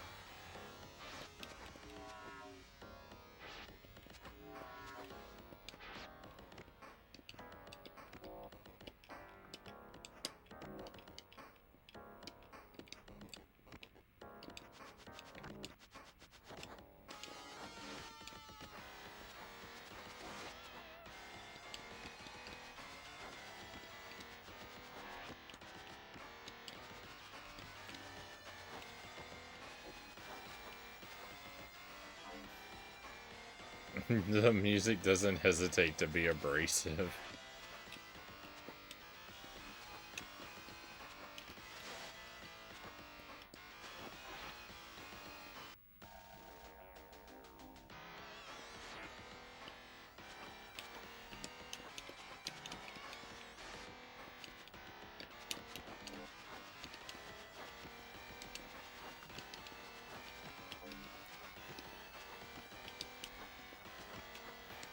There's got to be something I can do.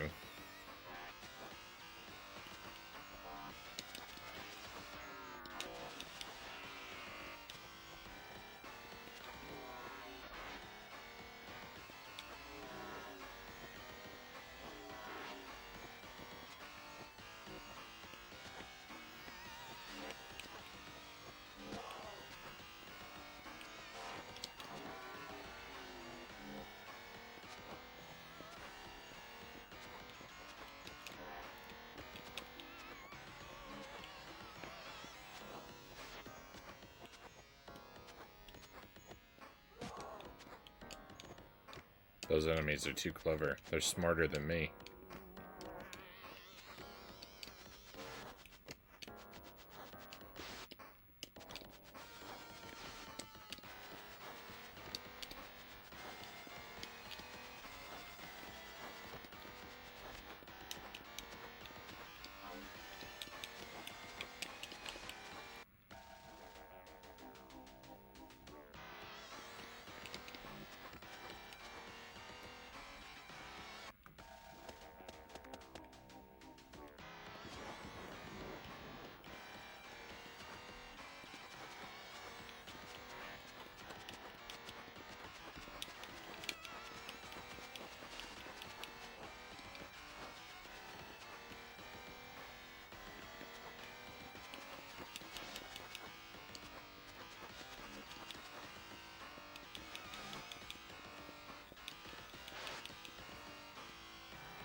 Help.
What am I missing?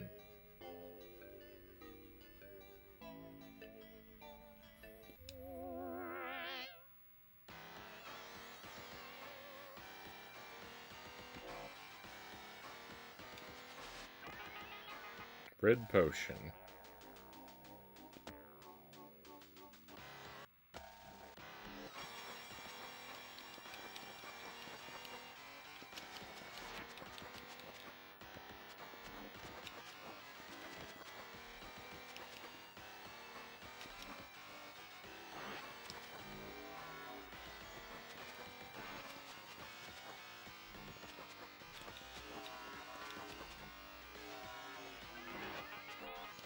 Wait a moment, these guys drop potions?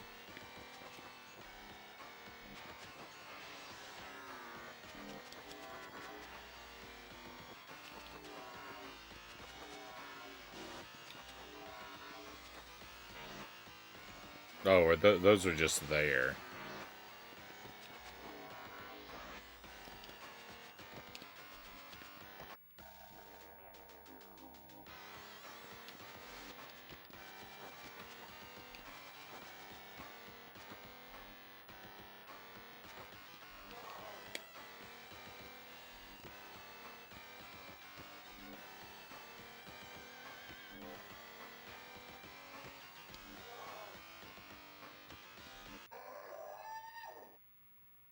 This might be good.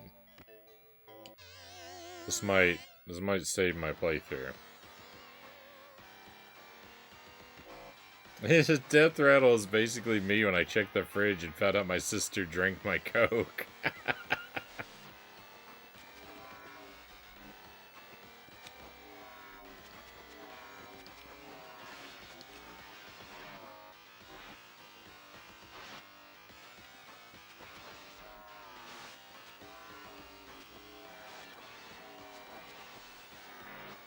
No, there were 2 potions here last time.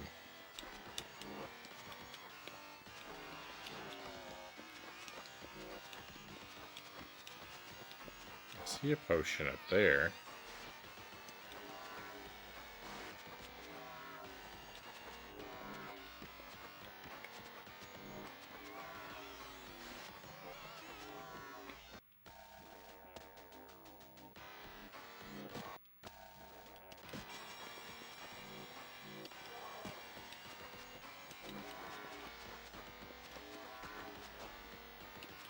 Did I cause those to fall down by shooting them through the ceiling?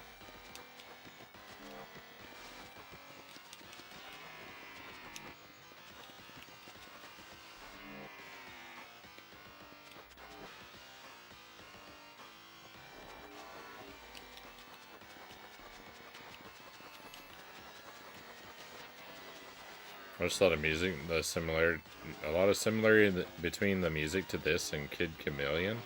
I haven't played Kid Chameleon yet. It's been on my radar.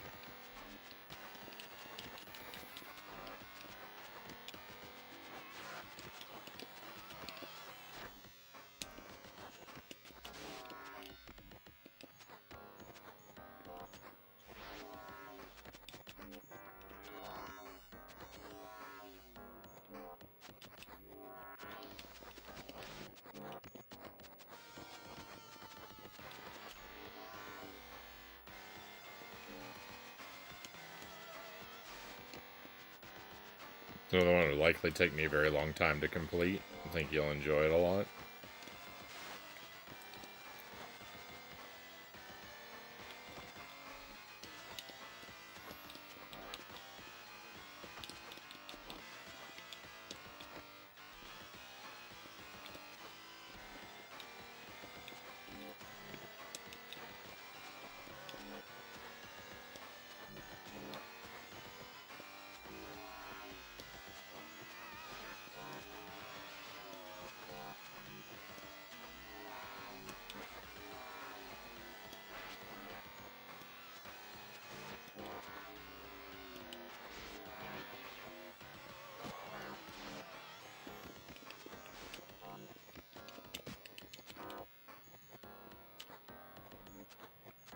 There's just something that I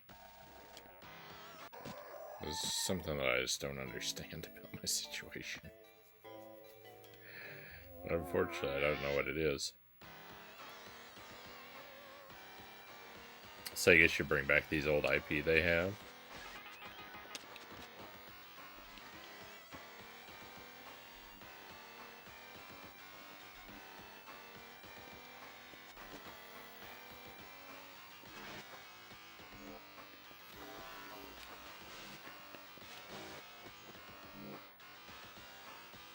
Look, now the potion's here. But only one of them.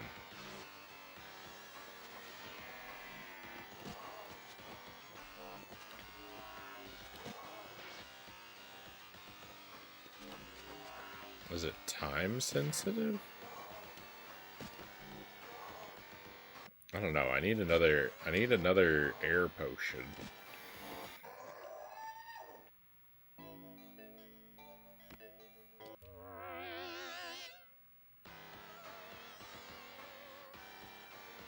And I need it quickly. The red one always appears.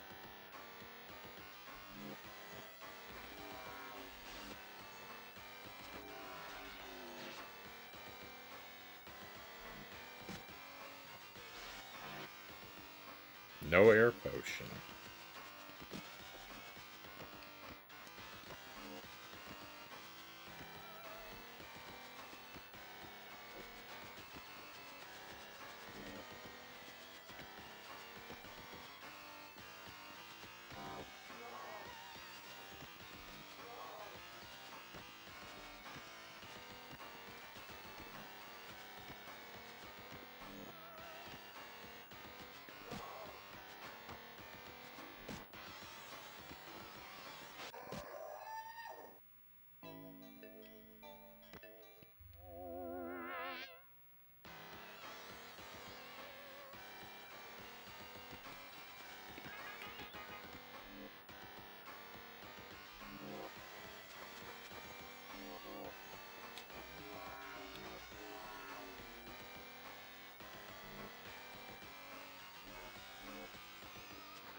Okay, that just makes me leave the level. That's not good.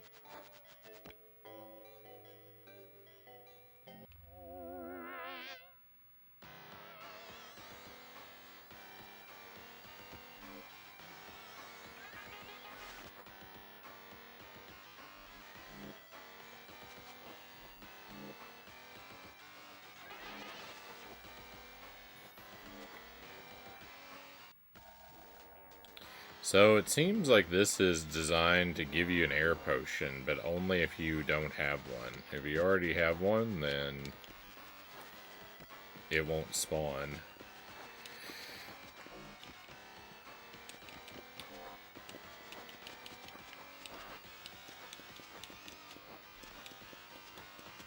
What is the point of having a giant hammer if you can't even break open a door with it?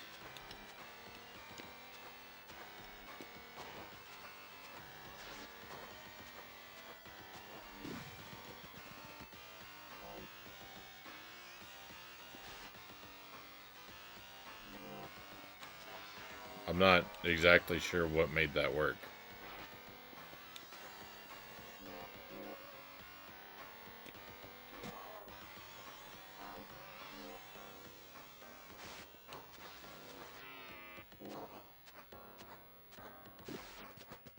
Oh, you just have to hit it 1,000 times.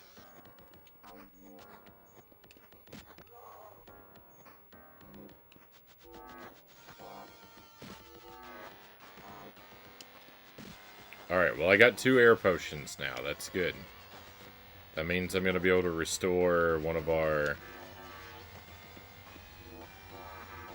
hourglasses.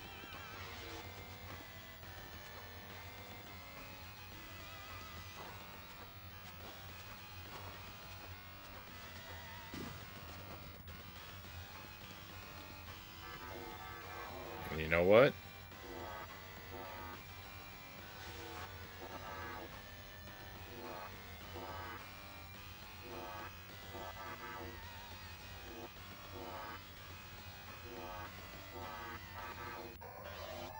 I'm going to use this area. I'm going to farm more.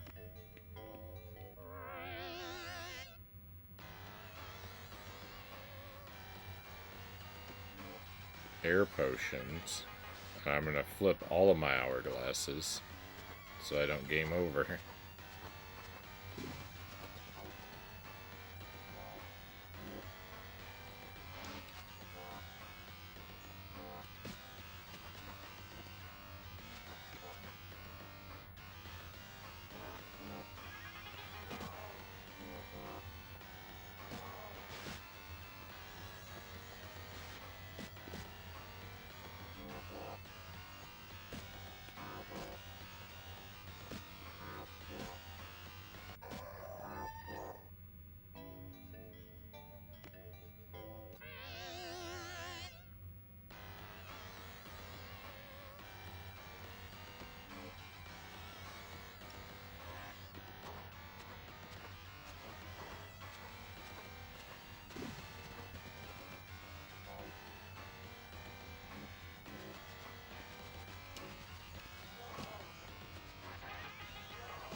Let's go.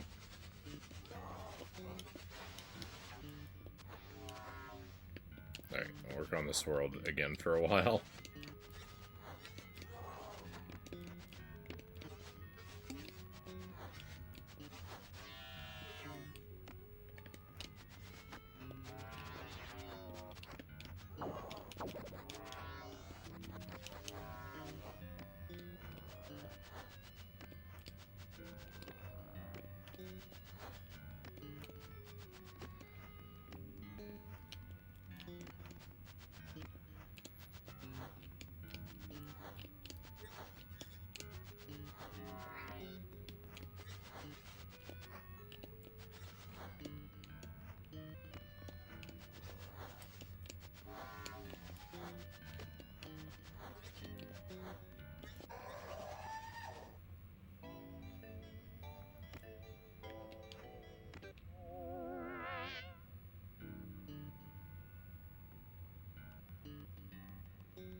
It's weird how swinging from this thing makes that open.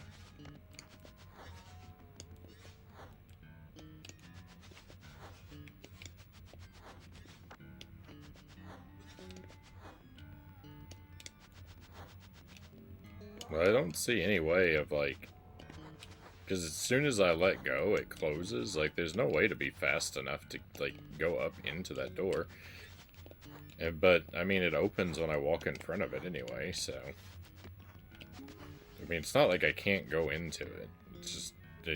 The thing about the door is I don't want to go into it. You don't want to go to any of them because they always take you to the same place. They're all reset doors.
So that deactivates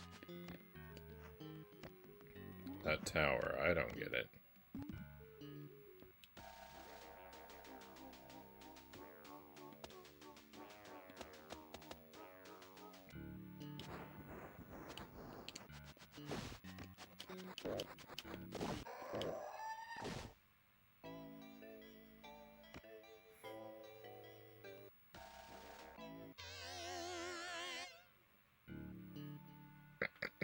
Brutal.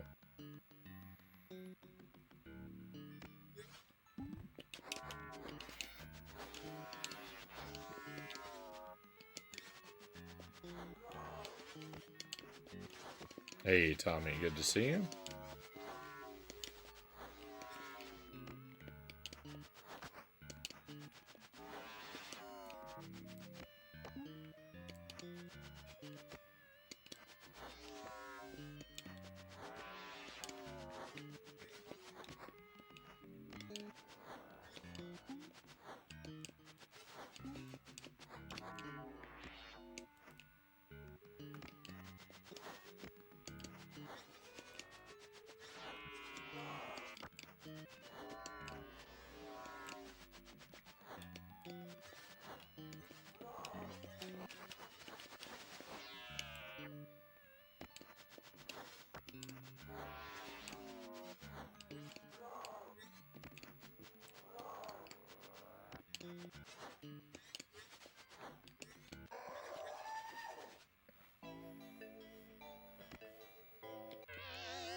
These enemies are so annoying. I'm so angry right now.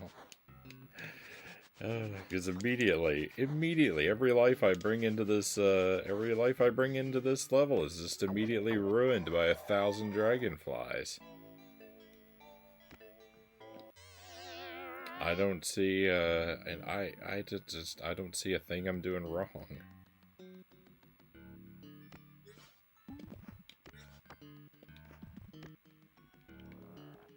I'm using my attack. How is this game? This game is brutal. I think this game's really cool, but it is cryptic and punishing and nearly impossible to beat, it looks like. There's like 1,000 levels, and it's super easy to game over permanently.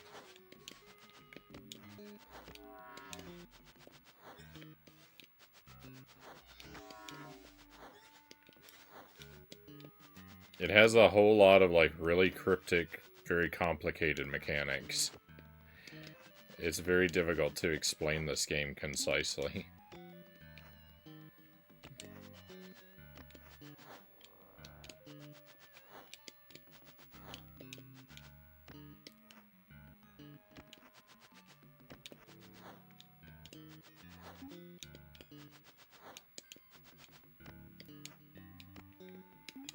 It's got a lot of cool features to it, but...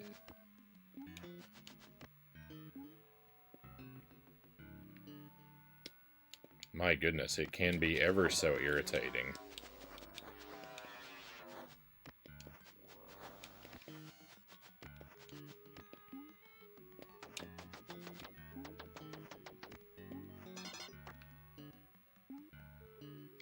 I wish I knew how to get to that top door.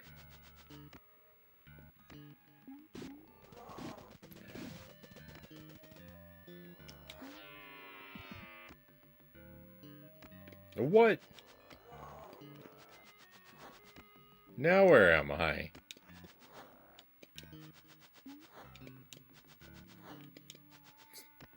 I hate this game.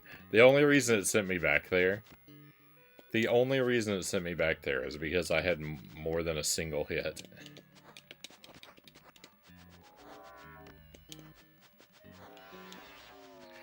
It will not let me. It will not let me get to this boss with extra health. It's forbidden. You're only allowed to access the boss when you have only one hit left in your health bar.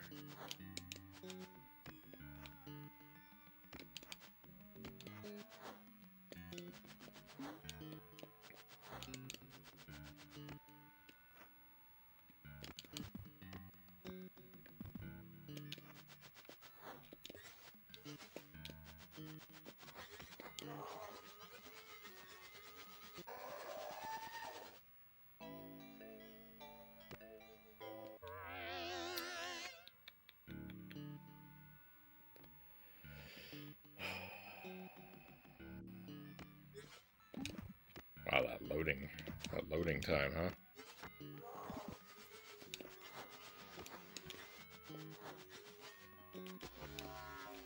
I don't have my grappling hook.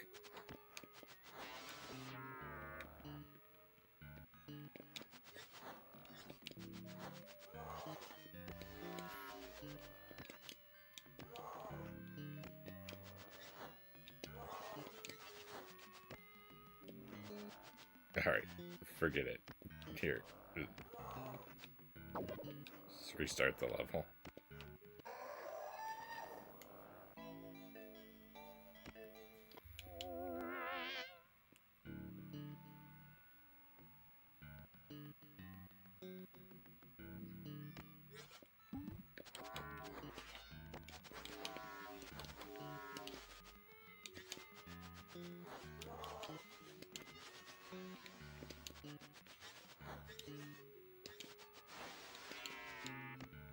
I don't know what determines which direction you swing when your grappling hook grabs onto a, when your grappling hook grabs onto one of these things.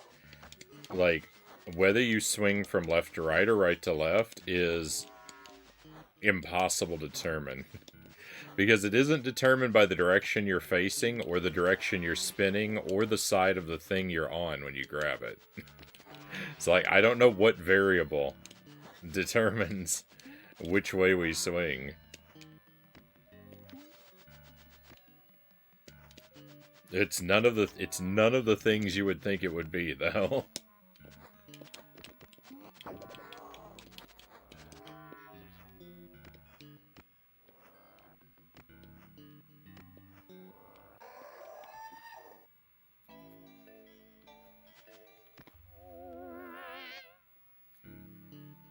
It makes swinging exceedingly difficult.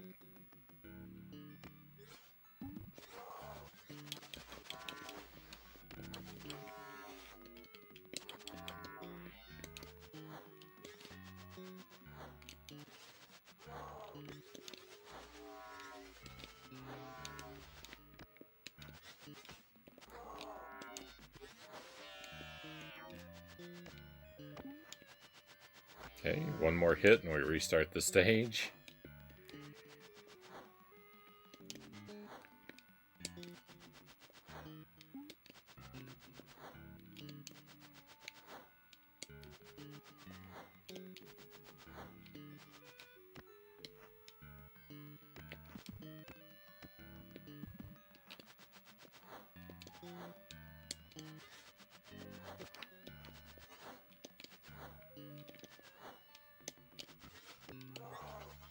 Alright, now we gotta restart the stage.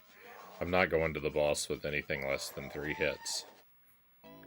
So if my health bar gets down to 2, that's it. We're just quitting the stage.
I mean, I'm glad it put me up here, I guess, but this is not where I was trying to get to.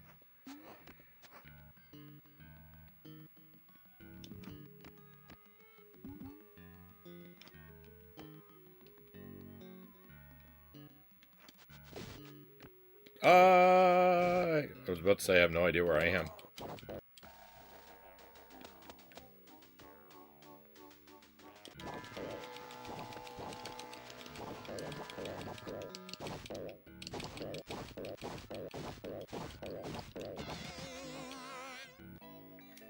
Victory! Oh, finally. That's the first time we defeated a boss. I think. It's the first time we defeated that. Oh, look, my hourglass is gone.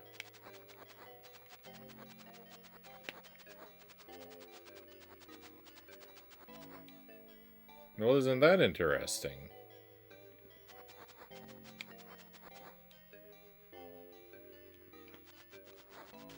Does that mean the other 2 levels here are free? 3 levels. Hang on.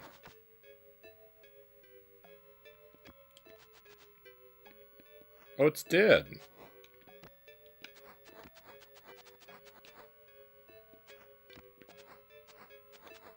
But...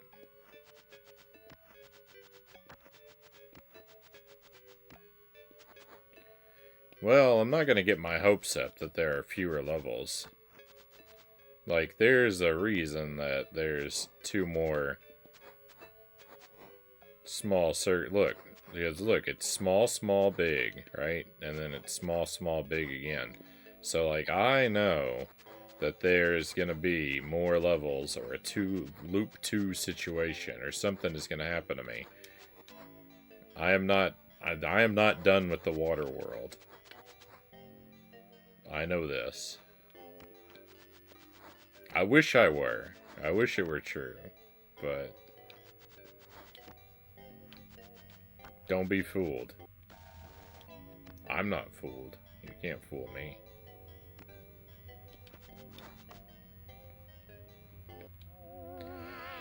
I can't work on this for too much longer tonight, unfortunately. I'm gonna have to quit eventually and throw away our progress. But I've learned a lot. Have I? Have I learned a lot? I'm not really much further ahead than I was the other night. I guess I learned that axes can tear down doors.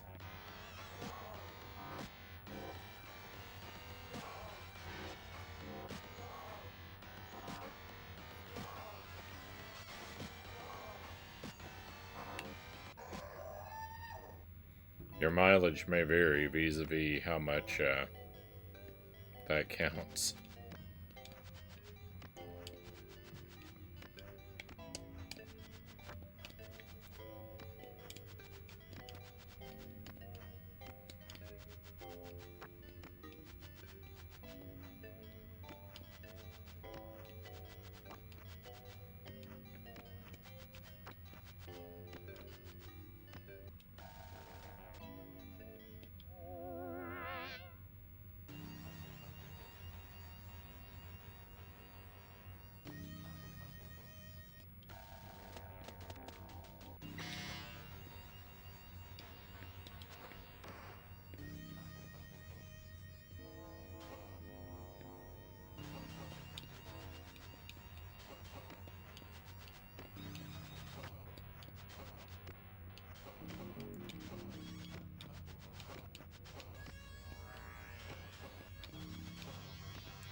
The actual platforms are so much smaller than the visible artwork.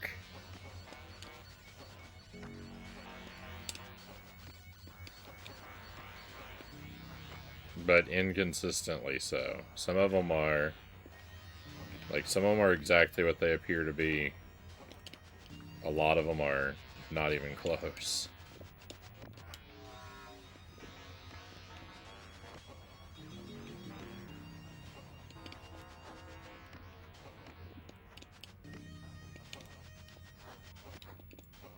Oh no, don't fall all the way down.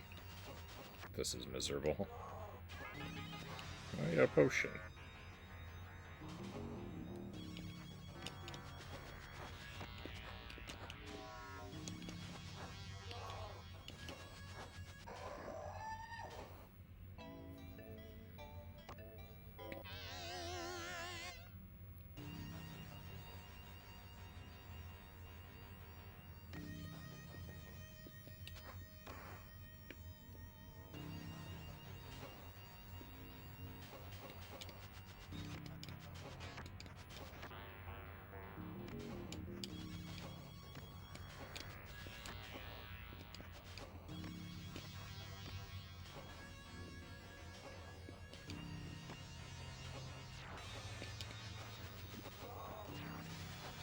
On night one, I was having so much trouble landing on that one particular platform.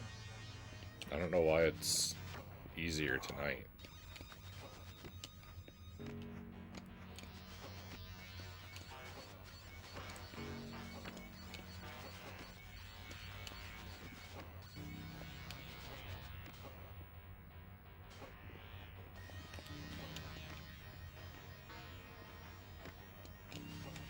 Hey, what do you know? It's fine.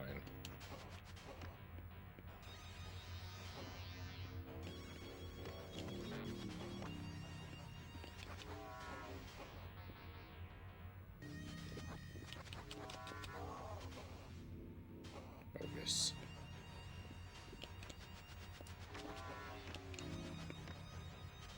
I got really lucky executing that attack at the end of that spin, right as 1,000 spiders surrounded me.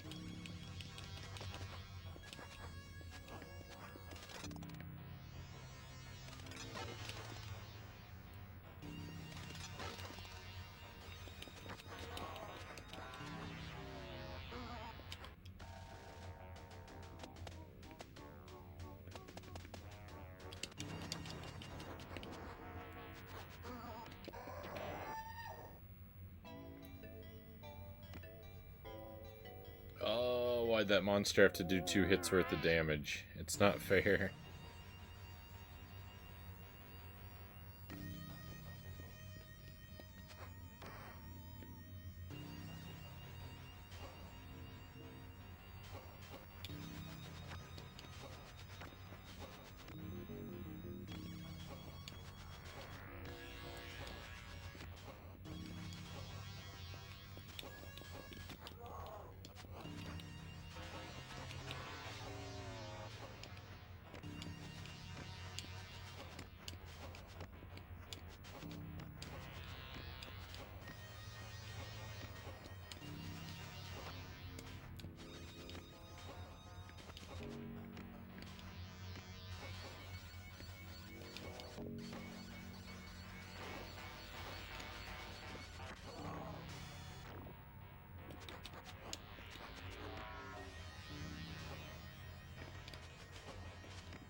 Just enemies slipping right through my attacks like my weapon doesn't even exist.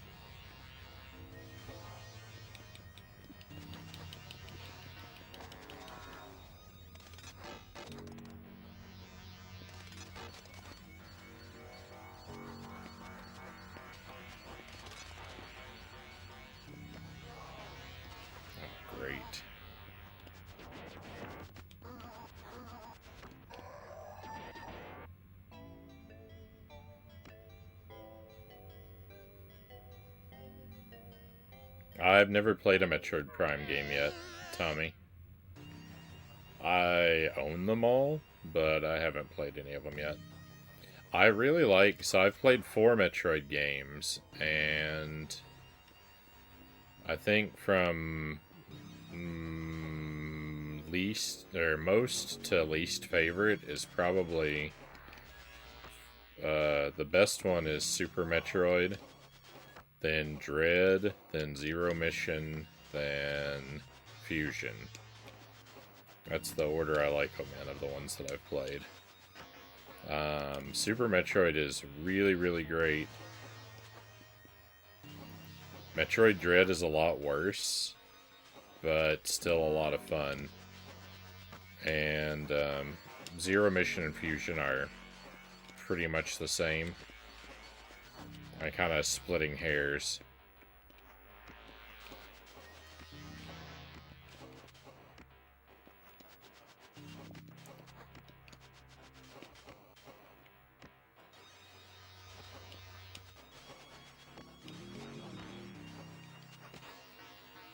I want to play the original Metroid, but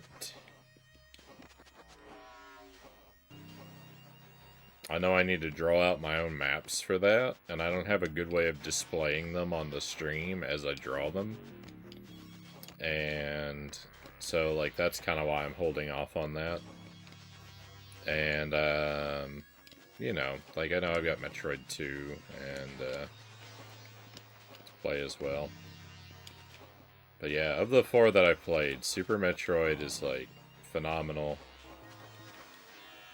Dread was a lot of fun, and Zero Mission and Fusion are both okay.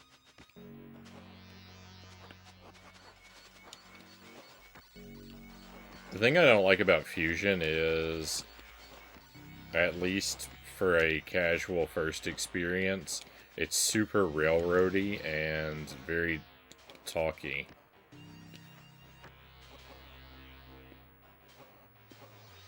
Zero Mission, I really hate the whole stealth sequence at the end of the game. Everything else was pretty fun. That one was also very linear, but it was also the first one I played, so the linearity, like, the linear nature of it didn't bother me as much as it did. Like, Fusion, I had already played other Metroid games by then, so I was more prepared to be annoyed by being boxed in all the time. And Super Metroid's just perfect. It's wild to me that someone can make Super Metroid and then never make Super Metroid 2.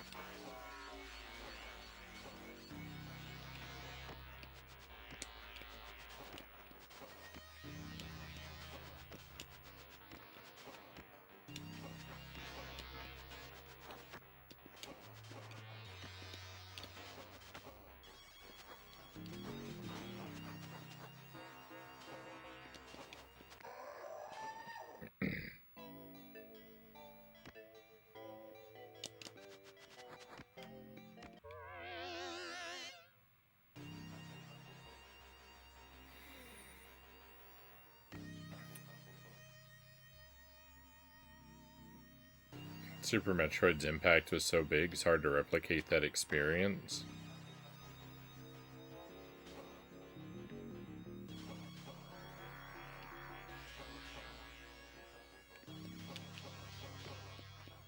I mean, the thing is, like, the thing that Super Metroid does that the others don't do is, like, Super Metroid just plops you down on a planet and lets you explore.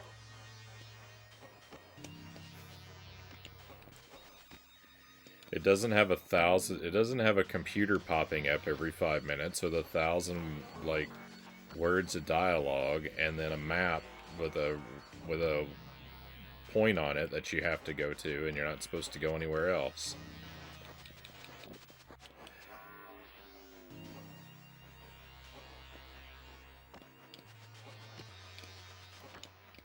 And like, yeah, like there's a general path you're supposed to follow through Super Metroid, right? But it doesn't waste my time lecturing me about it for 1,000 years like every other game does.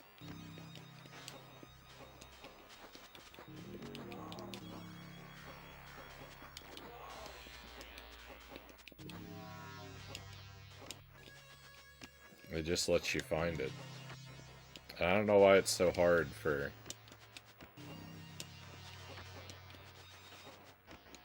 other games to do that.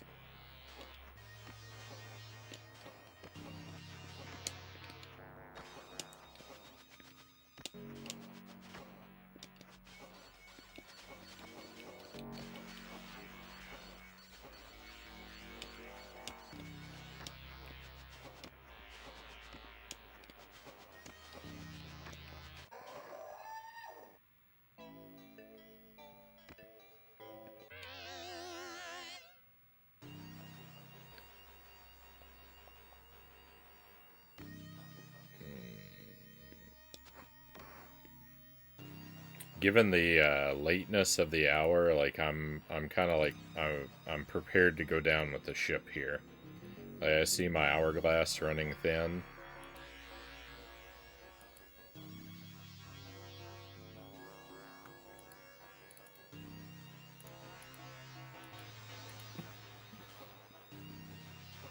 But I'm just gonna stick to this. I'm just gonna stick to this one level, and I'm either gonna make it through or I'm gonna run out of sand.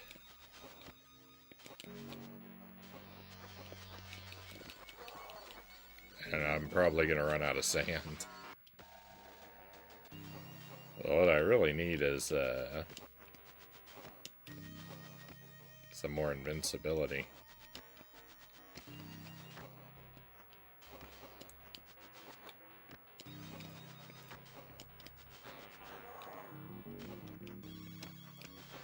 How? How do I get up here?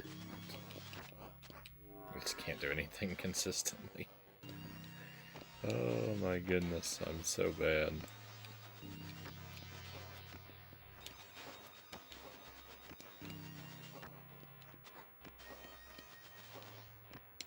Metroid Dread, like, the Emmy fights in Metroid Dread get pretty annoying.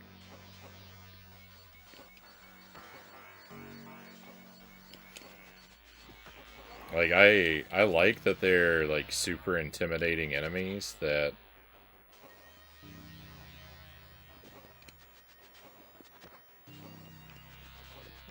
like, you're right to be afraid of. And, like, that's kind of like what the, like, the evil Samus suit in Fusion. Kind of like, they're kind of similar things. But it does get tiresome fighting them. But I had a lot of fun working out. Dread is the only Metroid game where I got 100% of the items.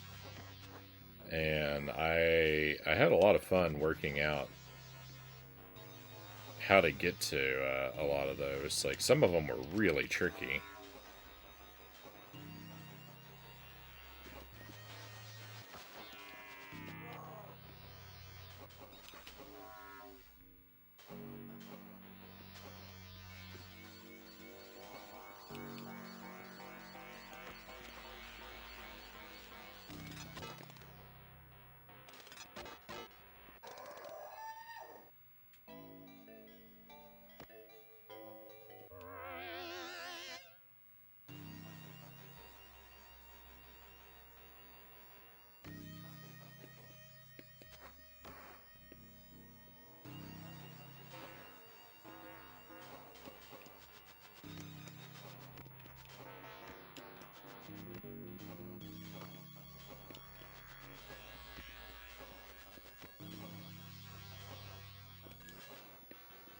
I had to have help with one of the items in Metroid Dread.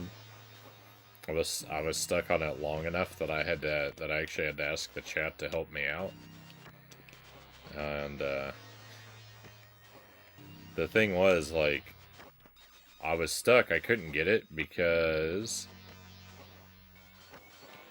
there's a movement mechanic that I didn't know existed.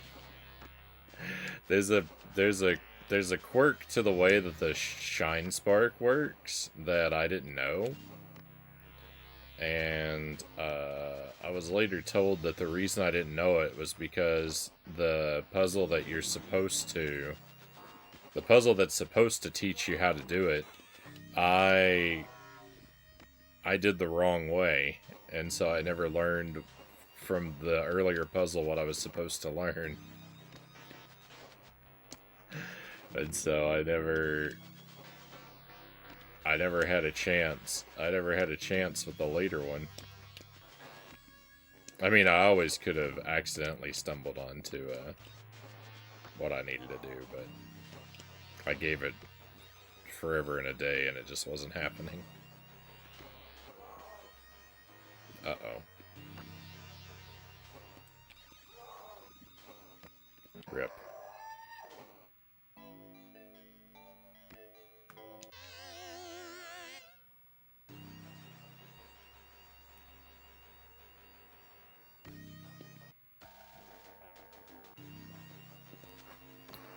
This is it, my friends.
When the hourglass starts blinking, you have a lot more time than you would think you have.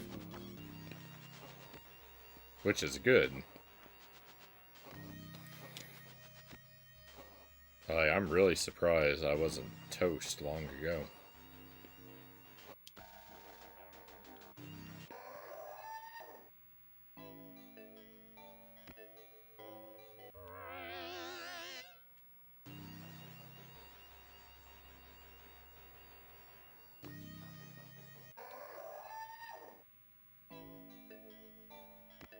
What?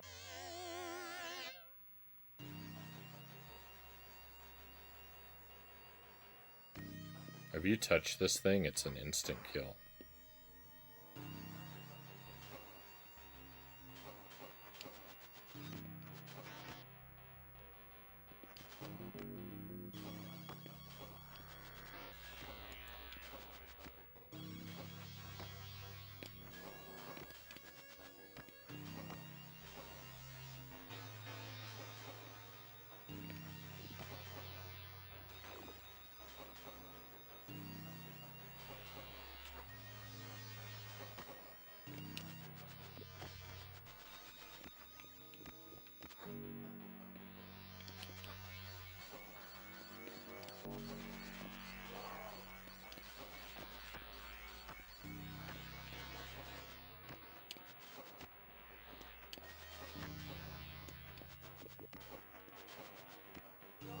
Oh. Bogus.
Oh.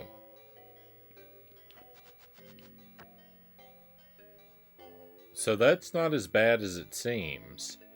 If your hourglass runs out, I thought that was game over. I thought it erased all your progress. It doesn't. It just erases your progress in the one world.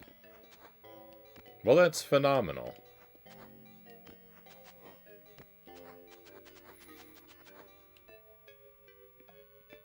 I mean, it'd be annoying to have to do, redo some of these stages, but it's not at all the calamity that I thought it would be. So that's good to know, too. That's, I think that's gonna have to be it for tonight, my friends. It's a bit of a shorter stream, but, I think this is a good place for me to wrap it up. We'll raid out. Thank you for being here. We'll play this game again soon. Maybe next week. Maybe on Sunday or maybe on Thursday next week. We'll see. Thursday would probably be a better choice because I think I can give it more time that night. So I'm thinking that's a long break. It's a long break if I don't play it until next Thursday, but I should be able to give it a longer time that night. So I think that's when we'll probably expect to play it again. I think that's Halloween Eve. But we got a lot of other stuff on the schedule. I'm planning to stream Tuesday and Thursday this week. We're going to play Scooby-Doo Mystery on Tuesday. We're about halfway through that game. That game has like that game's kind of like a 2-in-1 game. It's got 2 chapters, and each chapter's like a completely separate game, it looks like. So we finished one of the games, and we have another one to do in that one, basically. So we're going to try and do that on Tuesday, and on Thursday we're going to play a new game on the Genesis. We're going to play The Ooze. I know nothing about it, but it looks like it might be horror adjacent, at least. It looks like it could be Halloween appropriate, so that's why we're going to try it. Welcome back, Greg. We're actually done for the night, Greg.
I stopped recording instead of pausing for the video. I had to start over twice.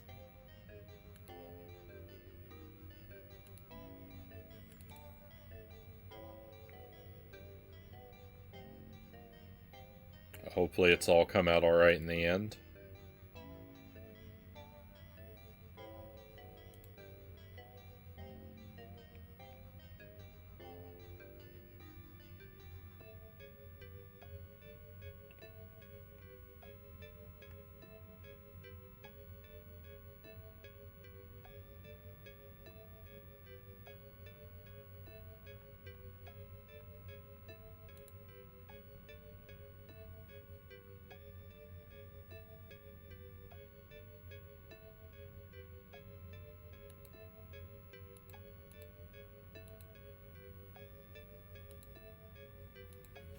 Yeah, so it should be same time Tuesday, same time Thursday, about 11 p.m. to 3 a.m.